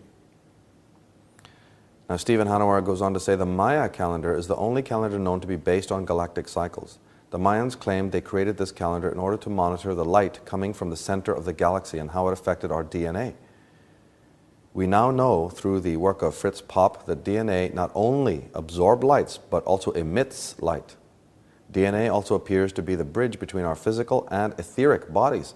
Modern science now realizes that our DNA directly reflects our consciousness, making it possible for us to willfully change our DNA. Now, Earth's background base frequency, or heartbeat, called the Schumann resonance, or SR, is rising dramatically. Though it varies among geographical regions, for decades the overall measurement was 7.8 cycles per second. This was once thought to be a constant. Recent reports set the rate at over 11 cycles and climbing. Science doesn't know why or what to make of it. Well, Wilhelm Reich would. Wilhelm Reich would be asserting that it's these changes in consciousness that are causing it. And that is a very important concept. It constitutes a flip in the normal attitudes and the normal thinking that we have. Now, the collapse of the Earth's magnetic field, which both guards the planet and guides many of its creatures, appears to have started in earnest about 150 years ago, the New York Times is planning to report. Science reporter Bill Broad has filed a report which explores how the field strength has waned 10% to 15% so far, and this deterioration has accelerated of late, increasing debate over whether it portends a reversal of the lines of magnetic force that normally envelop the Earth. Broad explains, during a reversal, the main field weakens, almost vanishes, and then reappears with opposite polarity. Afterward, compass needles that normally point north would point south, and during the thousands of years of transition, much in the heavens and earth would go askew. Broad claims, a reversal could knock out power grids, hurt astronauts and satellites, widen atmospheric ozone holes, send polar auroras flashing to the equator, and confuse birds, fish, and migratory animals that rely on the steadiness of the magnetic field as a navigation aid. Now, Jerry Smith, in his HARP, The Ultimate Weapon of the Conspiracy, also is worried about the powers that be compounding this problem and trying to affect human behavior. He says, could you control people if you could project holographic images into the sky, pictures of the gods they worship or of the demons they fear most? The Air Force thinks so, and they are actively pursuing holographic projectors as weapons system. What could you do if you could transmit words or thoughts directly into their minds? Could you not bend them to your bidding unawares or drive them insane with voices, quote unquote? So here we have government agendas and government black budget operations involving what they call entrainment, which is using electromagnetic frequencies and radiotronic weaponry to actually change mental functioning and mental thinking. Would that not be one of the policies that could be used when the children of the Nephilim are aware that the end days are coming? How do you keep people in control? How do you feed the macrobes? How do you make sure that nobody knows what's really going on? And how do you bleed off yet more energy for your own purposes? And we talked about outcome number 2. What would happen if the children of the Nephilim understand that even with all the technology rebuilt and great successes in that area, it is simply impossible to break through the Stargate, and that they're interned here into the bottomless pit. And then they come out into the open, start ruling the human race out in the open with unmitigated tyranny, using these kinds of weaponry now to just dominate and control and incarcerate and murder. Changes within the mental reactions of humans, whether induced artificially or not, may precipitate the so-called earth changes, and specifically the photonic reaction. So in my book, I'm discussing this idea from the mental side, that perhaps it's not the case of the planet Earth going through photonic energy bands and then something just happening to us. Perhaps it's something within our own consciousness, within the collective unconscious, that is going to precipitate changes within what we think is external phenomena. The resulting anarchy, nihilism and debauchery, the loss of moral prohibitions, as well as certainty and normalcy, will trigger mass insanity on a global level. The return of the repressed content will mean loss of neocortical intelligence and prefrontal censoring. As the higher centers of the psyche suffer trauma and overload, we will see man regressing to a limbic form of consciousness. Now, we see chaos of unimaginable proportions just for almost the slightest thing. There's an old saying that people are 3 meals away from revolution. It doesn't take much to trigger incredible scenes of rioting and chaos and frenetic behavior and debauchery. History is full of it. But what would happen if there's a full-on onslaught, not just of entrainment and radiotronic invasion into our psyche, but also, say, there is a natural cleansing cycle that's approaching us. The Mayans are convinced of it. The ancient prophets are convinced of these times. And it all boils down to the fact that we haven't done our inner spiritual cleansing and our inner spiritual homework. Barbara Hand-Clow says, "You all have miasmas in your bodies that you must release. These are etheric masses that hold memory of genetic past life disease patterns. These miasmas are being intensively activated by the photon band since March 14th, 1994. And the prophets had much to say on this very subject of the decline and fall. Pastor Bartholomeus in 1638 said, "A great change will come to pass, such as no mortal man will have expected. Heaven and hell will confront each other in this struggle. Old states will perish and light and darkness will be pitted against each other with swords. But it will be swords of a different fashion. With these swords it will be possible to cut up the skies and to split the earth. A great lament will come over all mankind, and only a small batch will survive the tempest, the pestilence, and the horror." Different swords, different weaponry. Is that what the prophets are warning us against? And in many movies, it's almost a perennial feature not only Blade Runner, but Mad Max, but Lord of the Rings, and even Children of the Damned, and many other movies, Underworld, are all featuring Judge Dredd, featuring the end of times and the nihilism in the streets and a police state. If we watch movies like Free Jack, Hollywood is always mulling over this concept of the end times, the debauchery and nihilism that has been spoken of even by philosophers such as Nietzsche and so on. Now there are also corresponding cycles of importance to take into consideration. Stephen Hanauer mentioned some of these. He says that Nick Fiorenza has determined that the Earth and the Sun will be aligning with the center of the galaxy sometime between 1999 and 2000. The equatorial plane of the Earth, known as the ecliptic, aligns with the ecliptic of the Sun at the same time that they both align with the ecliptic of the galactic core. This unique alignment occurs only 4 times during the precession of the equinox cycle, corresponding with the 4 corners of the world. The last configuration similar to this upcoming alignment corresponds to around 9,500 BC. He believes that there will be another major Earth changes as the time of the sinking of Atlantis and the Great Flood, but with one addition, that being a possible dimension shift. We also hear about the astrological transition from the age of Pisces into the age of Aquarius. The signs of the zodiac come about because of the crossing of what they call the ecliptic and the celestial equator. And at these cross points we have the vernal equinoxes, the autumnal equinox, the summer solstice and the winter solstice. And in between those we have the 12 signs of the zodiac. And the sun, of course, passes backwards through these signs of the zodiac. It takes 2,160 years to pass through one sign of the zodiac. And it takes 25,920 to go through the entire 12 signs of the zodiac backwards. This backwards movement is called the precession of the equinox. The sun moves backwards, but it appears that the zodiac moves from the west to the east. Now presently, the sun is in the last degrees of the sign of Pisces, moving close to the sign we know as Aquarius. And if it was to move into the sign of Aquarius, after 30 degrees of each sign, then we would be in what is called or referred to as the age of Aquarius.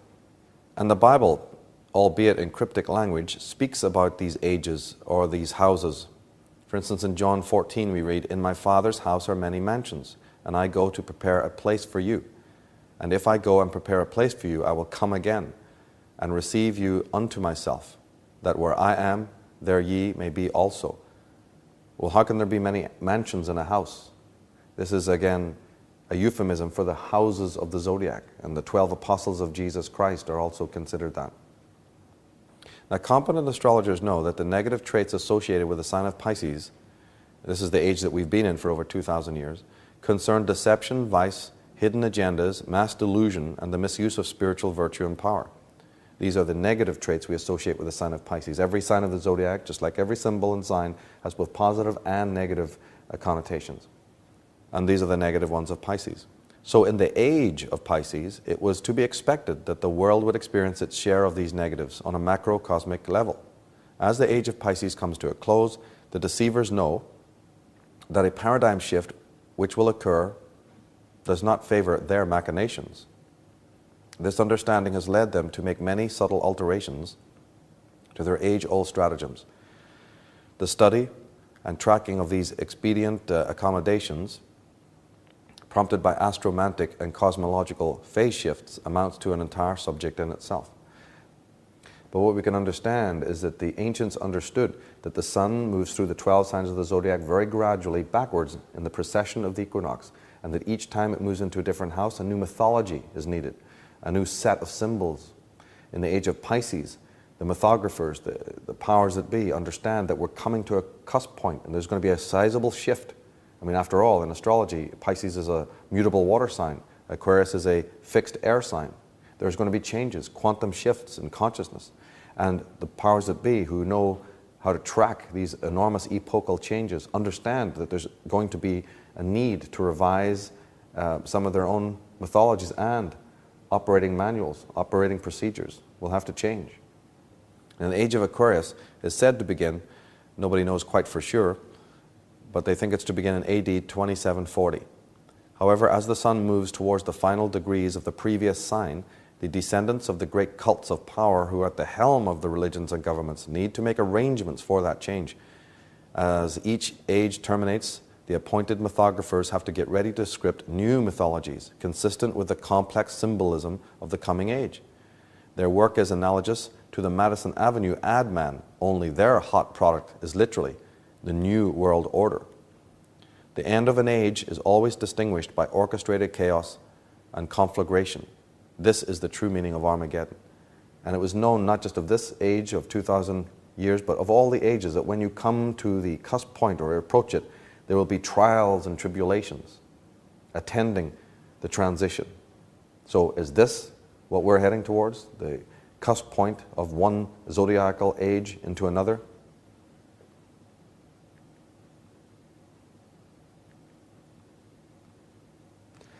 At the beginning, we promised to get to solutions, pointing out that the 21st century is a time for solution think, as opposed to the previous millennia and the previous ages, which have definitely been more about the problem think.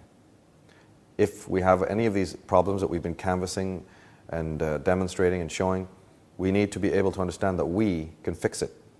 The human being can take care of any problem. When you understand what the problem is, the next phase is solutions. So what are the solutions to the political and social and psychological issues that attend us today? Well, first of all, what are the reasons for the state that we find ourselves in? In an American context, we understand that from a historical point of view, America is moving from infancy to adolescence. It is really experiencing its puberty and all of the different dysfunctions that attend that stage.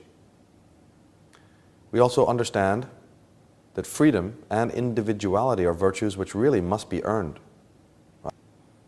I understood this very much from an Irish context, where freedom and democracy and so on is something that has to be struggled for. It's not just given to you by your oppressors and by your leaders. It's something that you're going to have to demand in order to receive. I mean, even the driving, to have a driving license and to drive a car, is considered by the state to be a privilege and not your right. So we have to earn, and that's what we're seeing in the world today, is individuals having to find out what it means to be free.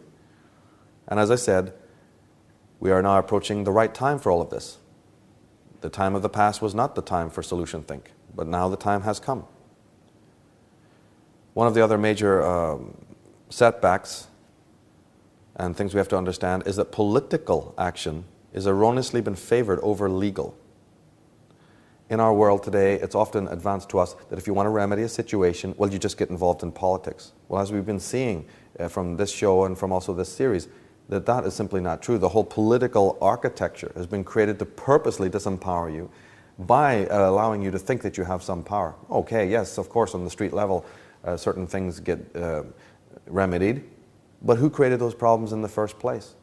Maybe perhaps as this millennium proceeds, we're going to understand that the political arena is actually a den of pigs. It's not something that ever fixes the major problems, but that of the two systems, the ones that we do have within our power, perhaps more legal know-how, legal empowerment is the key. I mean, legal power certainly used on us when the system comes after us.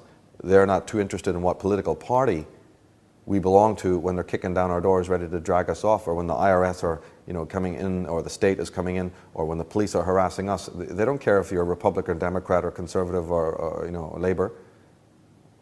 It is a legal apparatus that is now being used against you. Well, maybe we need to realize, hey, we can use that on our side also, and put our energy into that rather than into waving placards and joining political parties. And ultimately, as we've just seen in the last phase, the need to spiritually heal and psychologically cleanse. This undergirds everything else. The whole idea of healing the self, healing one's own mind, must come before the attempt, even the simple attempt, to try and heal the wounds of society or humanity. This was also a message brought out in the Bible, that you need to be able to see clearly yourself before you attempt to free the blind. So we have reasons for the state that we're in. Now, the solutions to the problem of the new millennium fall basically into two categories. There's the internal and the external. There's the need to deal with the cleansing and healing of our own emotional bodies. This is number one, the most important thing. Deal with your own issues first. And one of the ways that that can be done is to learn right meditation. And when I say right meditation, I'm not advocating any system whatsoever. In fact, that's the problem. Meditation cannot be learned by any system. Real meditation. I mean, it's amazing we've had to wait 2,000 years to even understand this after experiencing all the other isms and ologies and false paths out there. Perhaps we can now grasp this very, very simple point, that real meditation is your meditation, the one you create for yourself. Actually, your whole waking life, if lived correctly, is a form of meditation. Meditation is also not something you do. It is more something that you be or that you are. Meditation is rooted in the being of life, not in the doing of life. And this is something that's going to take a lot of contemplation, because we are such a doing culture. Our whole conditioning is accomplishment and doing in the physical sense, and even in the mental, intellectual sense, and unfortunately, even in the spiritual sense. We are also doing in a idea of the spiritual world, and perhaps this is erroneous. And the second set of solutions, most people cannot comprehend how some so-called secret society could just move in and take over, as it were. We fail to realize that all post-Diluvian empires are based on the Atlantean pattern, and that the progeny of the warlocks of Atlantis have subjugated all peoples for thousands of years by autocratic and theocratic means. Their own symbols, like the cross and the crown and the double-headed eagle, reveal this very strategy. And we talked earlier about the fact that, yes, we have a dialectic here. We have a ordo ab chao philosophy imposed upon the human race in order to create the dissension. Moreover, the main reason for their success in domination over every class beneath them and in their engineered hierarchy lies in the fact that they have had virtually no opposition whatsoever. Their so-called opposition has been in many instances of their own creation, and the resistance of a few distinguished individuals down through time, however valiant and commendable, has almost no lasting effect. However, humankind's true opposition begins now. So, again, there's no need to be exasperated, as many people who get into researching these kinds of subject matter quickly become exasperated, thinking, well, wait a minute, first of all, could a secret society really come in and take over? Well, as we just pointed out, no, they don't just come in. It's not like the mafia just coming in one day and deciding to, take over. They have built our systems over their original template. But secondly, if you really view history, we understand that even though there have been many valiant attempts, there's been really no campaign of empowered opposition against any of these. And that's because man has been basically a farmer. Man has been kept in an incredible state of bondage, both mentally and physically. And that has lightened up to a certain extent. Yes, libraries are open to us. Yes, we have investigative journalists. Yes, we have cameras, and yes, we have pens. Yes, we have the internet, and so on. And this all constitutes a very important sea change. If we gain the right tools now, we will in fact constitute, in these last days, a true and authentic opposition. So just because it hasn't happened before and things have got into the state that they are now, is no reason to feel apathetic or depressed. The time of true, consistent human opposition has come at this point in time. We talked earlier about how in the next 10 years, all the secrets will be revealed to us. That is absolutely going to happen, and it is part of my work, but it's also part of the coming age of the human race, to understand what has been hidden from them so that they can constitute an important bastion against the authorities that have conspired to destroy us, defensively and on the attack, the two wings that we need to understand. But that can now be done in an educated and proactive and proper way. And again, as part of the solution matrix, what are the tools that we need? Well, I often use the analogy of chess. If I brought a chess master in here and say, hey, I want to learn this incredible game, but you are already a master, could you give me a few pointers? What is it that I need to know that I should never forget as I learn this subject? He will say 4 things. He will say that the first thing that is needed is an incredible sense of patience. In fact, if you really don't have patience, you probably shouldn't even begin the game. Then he will say that another important factor is a sense of timing. This is crucial. It's crucial in any game, even basketball or volleyball or football. The idea of rhythm and timing is also important.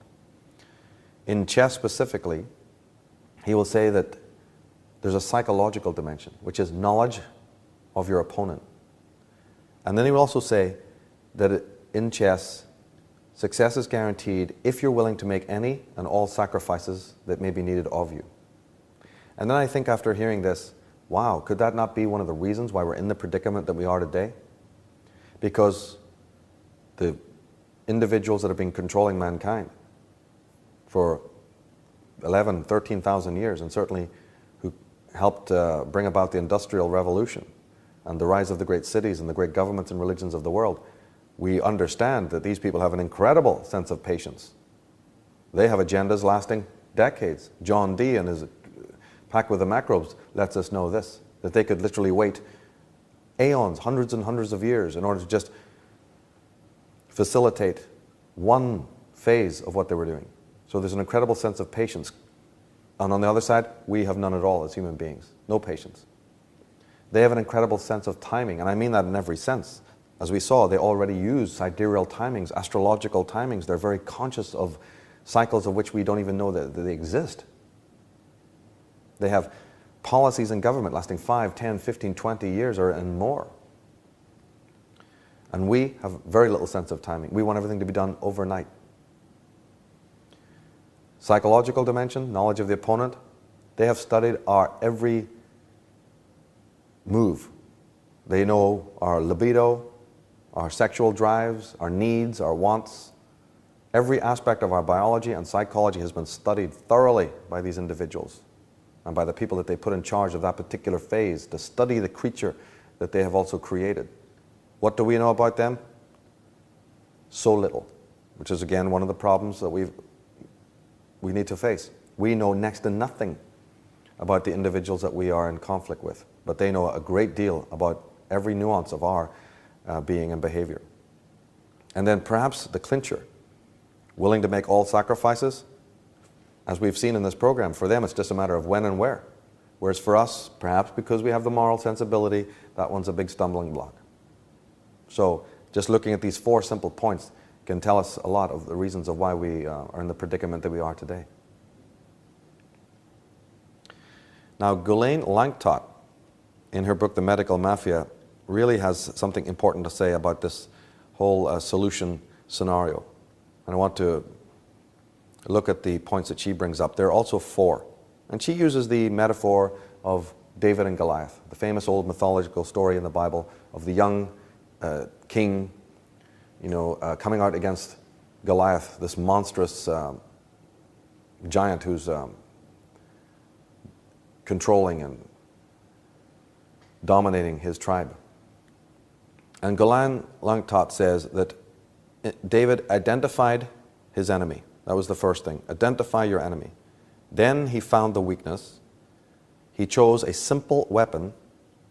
And fourth, he was determined to win. So in programs like this, that's what we're doing is number 1, identifying the enemy. Then we're trying to discover its weakness, which I think is partly, not entirely, to do with the legal powers that we have at our hands. Misused up until now, we're not fully aware of what that means, but I think if we grasp hold of legal empowerment, that is very much a tool that we should have in our armory. And a simple weapon. Again, not to get apathetic and think, oh my goodness, this is outside my control. We know from history that great changes are possible. And the smallest of men, I mean, the Lord of the Rings movie brings that out. The famous statement that even the smallest of people can affect history. And it absolutely is true. And of course, the determination to win. No program, no seminar, no lecture can instill that in somebody else. That's something, again, that's autonomous within the self. Buckminster Fuller also has a key point. The great architect and geometrist says, you never change things by fighting the existing reality. To change something, build a new model that makes the existing model obsolete. Einstein said, we never solve a problem with the same intelligence that brought that problem or that error about. Some of the solutions involve collaboration, education, and sovereignty. Collaboration amongst the people who feel of like mind, education, which is very, very important, know thine enemy, and the idea of sovereignty, taking the law and strengthening yourself that way, constitutionally and socially. And education, Eustace Mullins says that no one is more cut off from true education than a student in an American university. So of course, we're not talking about education in the conventional sense. Yes, it would be wonderful if from the earliest days of school we were educated psychologically, we were empowered legally. Yes, we have people with vote clipboards harassing us in the street from morning to night, telling us, here, use your political rights, decade after decade. But nobody's standing there going, hey, we have legal empowerment classes, please come. Or here's a series of TV programs showing you even the most mediocre of your legal rights. No, there's a big void there. So unfortunately, we have to go in and do it ourselves in our own time and energy and educate ourselves. As Jordan Maxwell said about the normal system, the real meaning of graduation is nothing more than gradual indoctrination. William Colby, the late director of the CIA,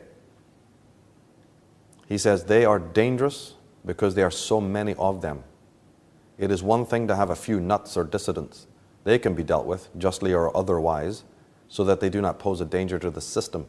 It is quite another situation when you have a true movement, millions of citizens believing something, particularly when the movement is made up of society's average successful citizens. That's right. The fear of the middle class, the fear of the fact that we now can go into libraries and research this fascinating subject of history and its alternative forms.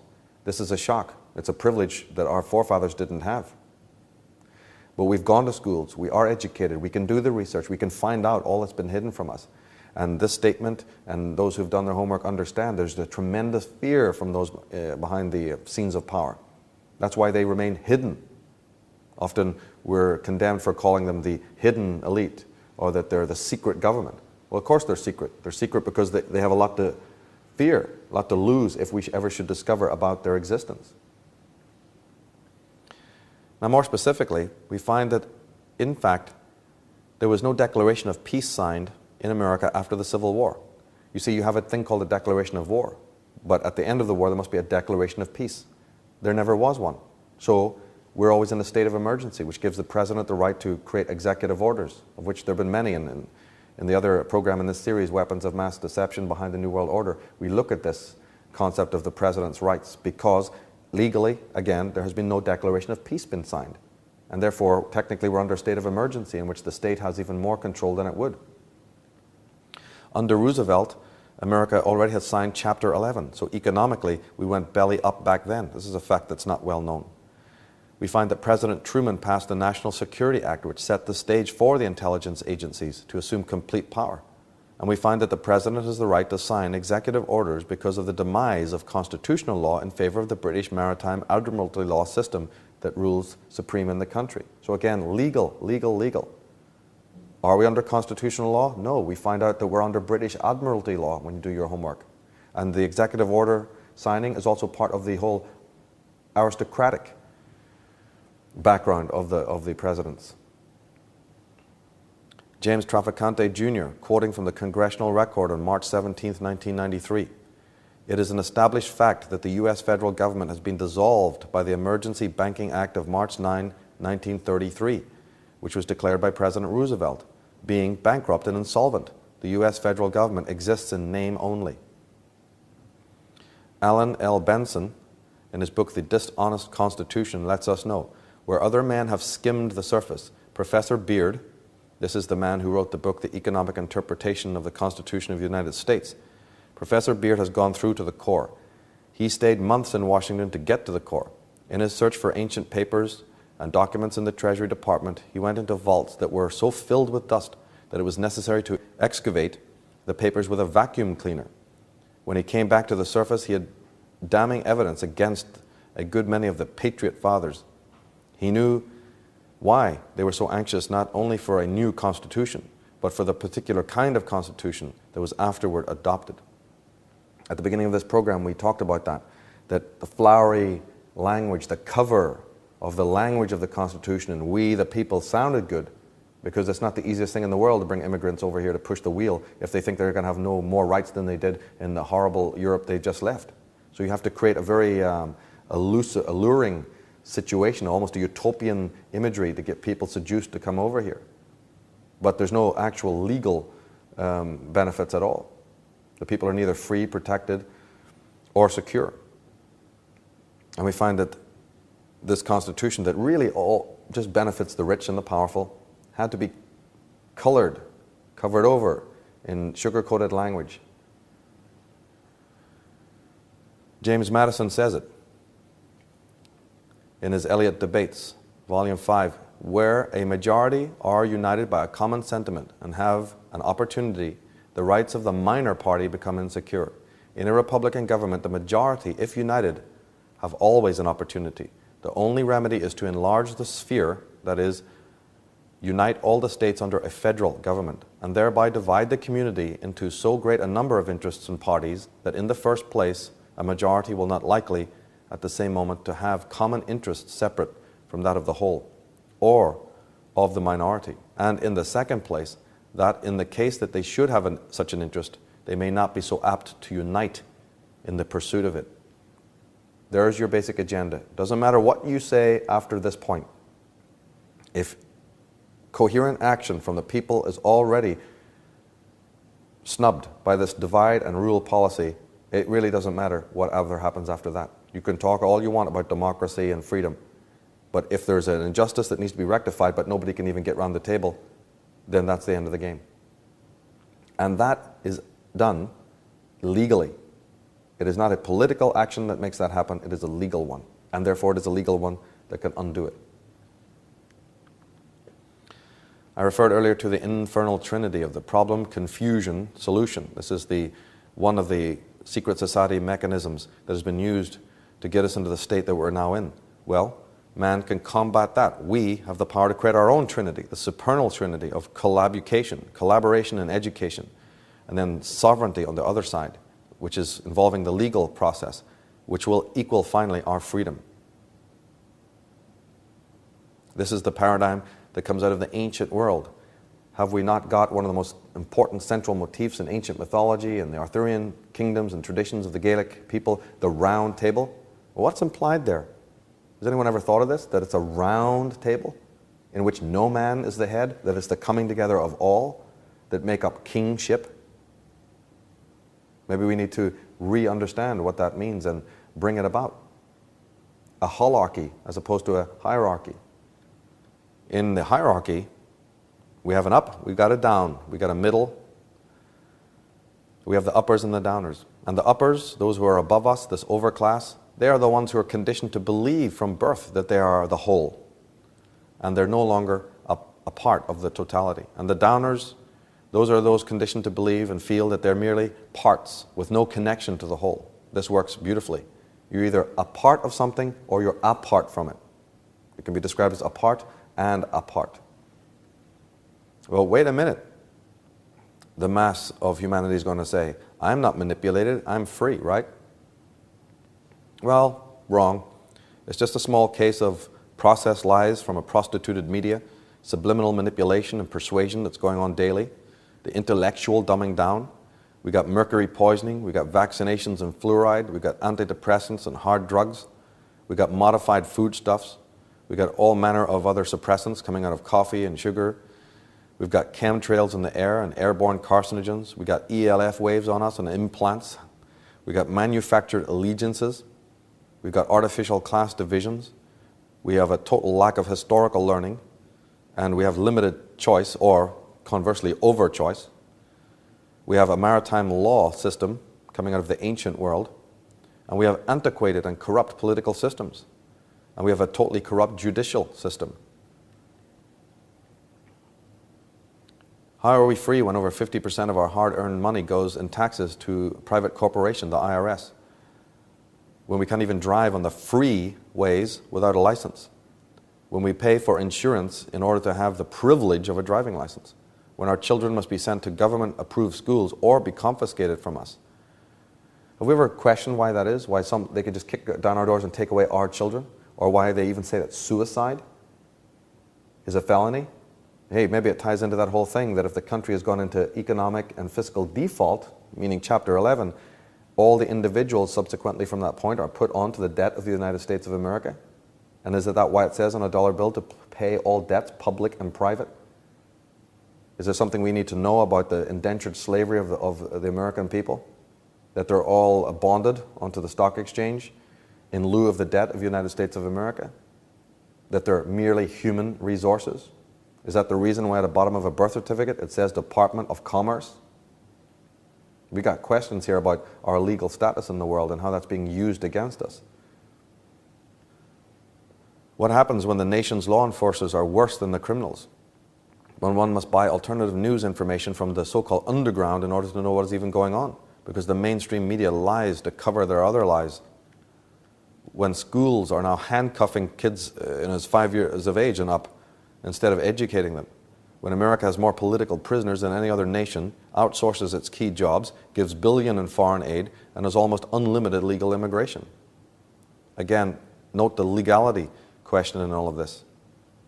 Yes, we're free. As Wolfgang Goethe wrote, none are more hopelessly enslaved than those who falsely believe they are free. And on a grassroots level, how does this dumbing down process happen? Well, in Haiti and so forth, the concept of the voodoo priest and the zombie, the voodoo priest would use a drug from the flowers of the genus Datura to hypnotize their victims. Victims were given this drug, and thereafter they had to be administered that drug every day, otherwise the zombie effect would wear off. Well, today we got exactly the same thing, only it's called TV. Media. Aldous Huxley says the older dictators fell because they never could supply their subjects with enough bread, enough circuses, enough miracles and mysteries. Under a scientific dictatorship, education will really work. Most men and women will grow up to love their servitude and never dream of revolution. There seems to be no good reason why a thoroughly scientific dictatorship should ever be overthrown. So that's right. As we lose more of our real rights and privileges, don't worry, we'll be given more entertainment. More sex, drugs, and rock and roll. More Dionysian pleasures to totally distract us.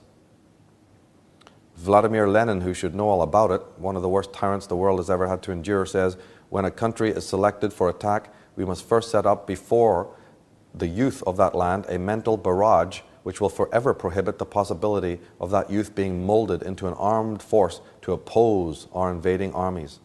Well, wait a minute, I thought the communists were there to free mankind, free the youth, give us all liberty and freedom for all, right? And Jefferson puts it this way, I really look with commiseration over the great body of my fellow citizens who, reading newspapers, live and die in the belief that they have known something of what has been passing in their times. So legally, there's a great deal that you can do, whether it's impeaching legally those ones who stand to take away our rights. We can handle that legally, perfectly legally. This is the only thing they really fear. They don't fear us if we go into the very circus that they've created for us, this constant tennis game of dialectics back and forth in the political pigsty. Sure, they've created that to slowly disempower us. Nothing gets done, nothing real. You may change the lower levels of the pyramid, but that's about it. But legally, you have perhaps some more clout. And that is shown in the nature of the way that they actually fear anyone who's legally empowered. And we are in the age where there is literature, there is books, there is the internet. There are programs like this one. There is available information out there. If you take the time to research and look into just one of the aspects that we cover in this series of these programs, one can work on just one area here and come to great empowerment and knowledge. Just take hold of the legal issue, for instance, or just take hold of the technological aspect and run with it. Now, as part of the solution era, it is a fact that this present representative democratic model is severely antiquated, dating really from the 1700s. 240 million people represented by a mere 500 members of Congress, most of them Freemasons and secret society members and corrupt to the core. But now with electronic media, say the internet, and direct communication, there is a need for a paradigm shift in this regard. Well, that's right. If we're able to vote by way of websites and computers, could we not then have websites from the detractors so that we can really understand who it is that we're voting for? That might help. because this ancient way is ludicrous. It used to be that the guy that you least liked in your village, you put on horseback and sent them off to Washington just to get rid of them. That was your representative. We're still using basically that system today. So we have to make use of the modern technology. And a good question to end with is, what percentage of the colonists rose up against the legions of King George III during the American War of Independence? Here's the greatest tyrant of the 1700s, the greatest demagogue, who had the legions and mercenaries at his beck and call, coming over here and imposing his dictatorship on the American colonies. Well, how many individuals rose up to throw him back into the Atlantic where he belonged? It was as little as 3% and as much as 6%. So somewhere between 3 and 6% of the population. So wait a minute, what was everybody else doing? Everybody was doing what they're doing now, cowering under the bed, shivering with fear. This detail, the statistic, makes us understand that we don't need to awaken everybody to make change. It's never ever happened like that, and it need not. So don't waste your energy.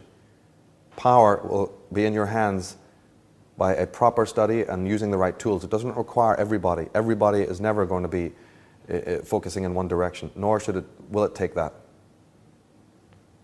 And then the other aspect we saw brought up by Galan Langtot, be determined to win. Benjamin Franklin says, if you make of yourself sheep, then the wolves will eat you. So you need determination, you need conviction. Frank Herbert, one of the great writers, the author of Dune, if you think of yourselves as helpless and ineffectual, it is certain that you will create a despotic government to be your master. The wise despot maintains among his subjects a popular sense that they are helpless and ineffectual. Thomas Jefferson, no free man shall ever be debarred the use of arms. The strongest reason for the people to retain the right to keep and bear arms is, at a last resort, to protect themselves against the tyranny in government. Abraham Lincoln, the United States of America can never be destroyed from forces outside its borders. If America falls, it will fall from within, brought down by apathy. When good people do nothing, anarchy reigns. And Martin Luther King, our lives begin to end the day we become silent about things that matter.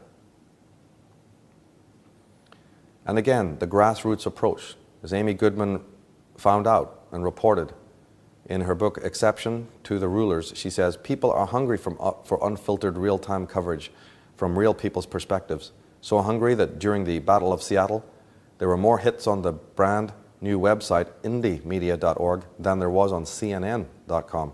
So pick up a camera, go out to the streets, interview your friends, find out what's going on, take action, do it on a grassroots level. Don't wait for the 100% or the 70% or everyone else around you to get online and get behind you. Do it yourself. You are a power of one. Kathy O'Brien, a mind control victim and child sex slave, she puts it in the best way possible.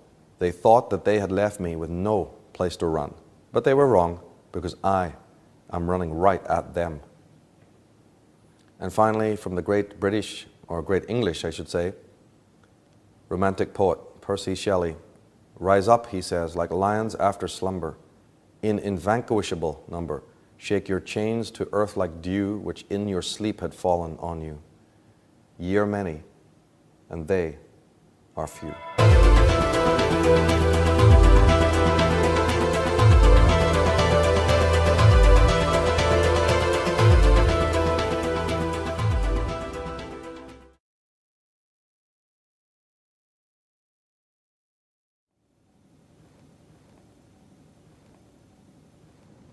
The Maya shamans were remnants of the Lemurian race, whose intelligence allowed them to see into the future and astromantically calibrate when their own nemesis, the Atlanteans, would move towards their endgame. The presence and arrival of both photon belt and galactic center alignment was known to both contingents. Therefore, as I mentioned earlier, it was not a matter of hard prophecy, but of calculated guesswork and even simple common sense, derived from empirical cosmic evidence that prompted the enigmatic prediction concerning 2012 and the coming of the sixth world. If we choose to prepare a dish with certain ingredients, we can be fairly sure in advance what the cooking time and even what the final taste will be. The wild speculations of those idealists within the New Age cabals have merely muddied the waters of clarity and confounded the facts. As I have sought to reveal, history has been a dish prepared with a fixed set of ingredients by some master chefs. It has been formed according to a pre-drawn set of blueprints which both sides were once privy to. The Atlanteans knew that their Lemurian enemies would attempt to make the human race, and Adamic man, aware of what was awaiting them. To this end, they have stuck resolutely to their heinous plan to seek out and obliterate those civilizations created by the descendants of the Lemurians. As history reveals, they have been very successful in their genocidal enterprise. Official historians call their invasions conquests, and though we lament the ruthless manner in which they were carried out, the actual reasons for this kind of zeal have not been fully exposed. We think it was merely an imperialistic quest for land and gold. We think these crimes were committed merely by over-emphatic minions of royal European despots, motivated by some kind of misguided religious fervor. This customized gloss-over serves the history textbooks, read by many millions, but it is not the truth. As the actual histories of Russia, Africa, Ireland, and even America have never been made public, neither has that of the world itself. The actual undoctored history of this planet has been a carefully coveted and guarded secret. In some respects, it might be thought of as the secret of secrets. We are reaching a time in which we will not be able to proceed in our macrocosmic tyranny without cleaning the inner house and graduating psychologically.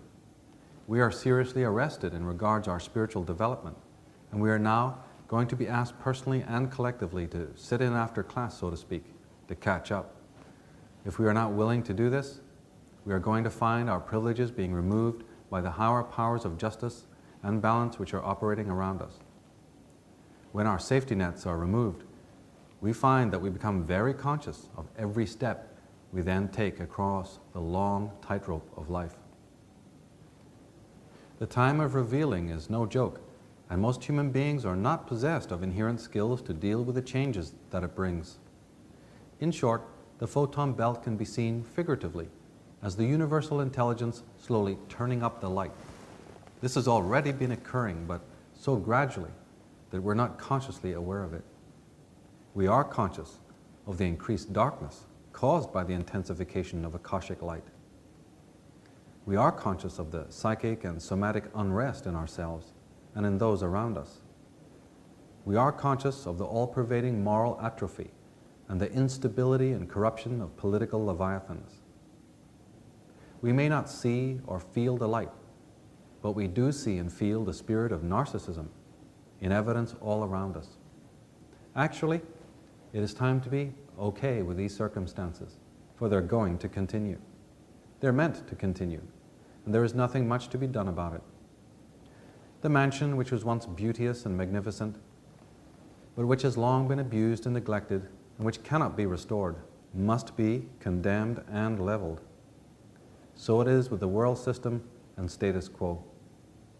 As we progress through the following years, we are not going to be able to be experiencing restoration, but regeneration, not catharsis, but catabolism, not Shakti, but Shiva. We're going to be experiencing Mars and Pluto, not Jupiter and Venus. The survivors are those who can adjust their consciousnesses and mentality to the inviolate movement of nature and synchronize their psyches with the universal meta-theme. We have moved so far from our natural intelligence, moved so far into the labyrinths of ignorance, and have become so comfortable in a world of wall-to-wall lies and fakery that our living, intelligent planet is forced to do something about it. Though we have become accustomed to it, we are somatically, psychically, and socially so polluted that our souls can rarely glimpse the heavens, so to speak. We have so repressed and incarcerated our own true voices and blinded our soul senses that we're doomed to having the fates conspire to augur in cataclysmic external and internal events in order to undermine the rotten edifice we stand worshipping and bring it crashing down around us. As this photonic light gradually intensifies, most people's consciousnesses are going to rebel, as we all do when a bright light is shined in our face. We turn away and cover our eyes. We may even strike out at those holding the light towards us. Those few who can face this light and who are prepared for it will be guided, given their healing, and able to live their dreams. But these few will have to be deeply able to understand what is happening to those around them in order to be defended against the worst effects of this irregular but radical change.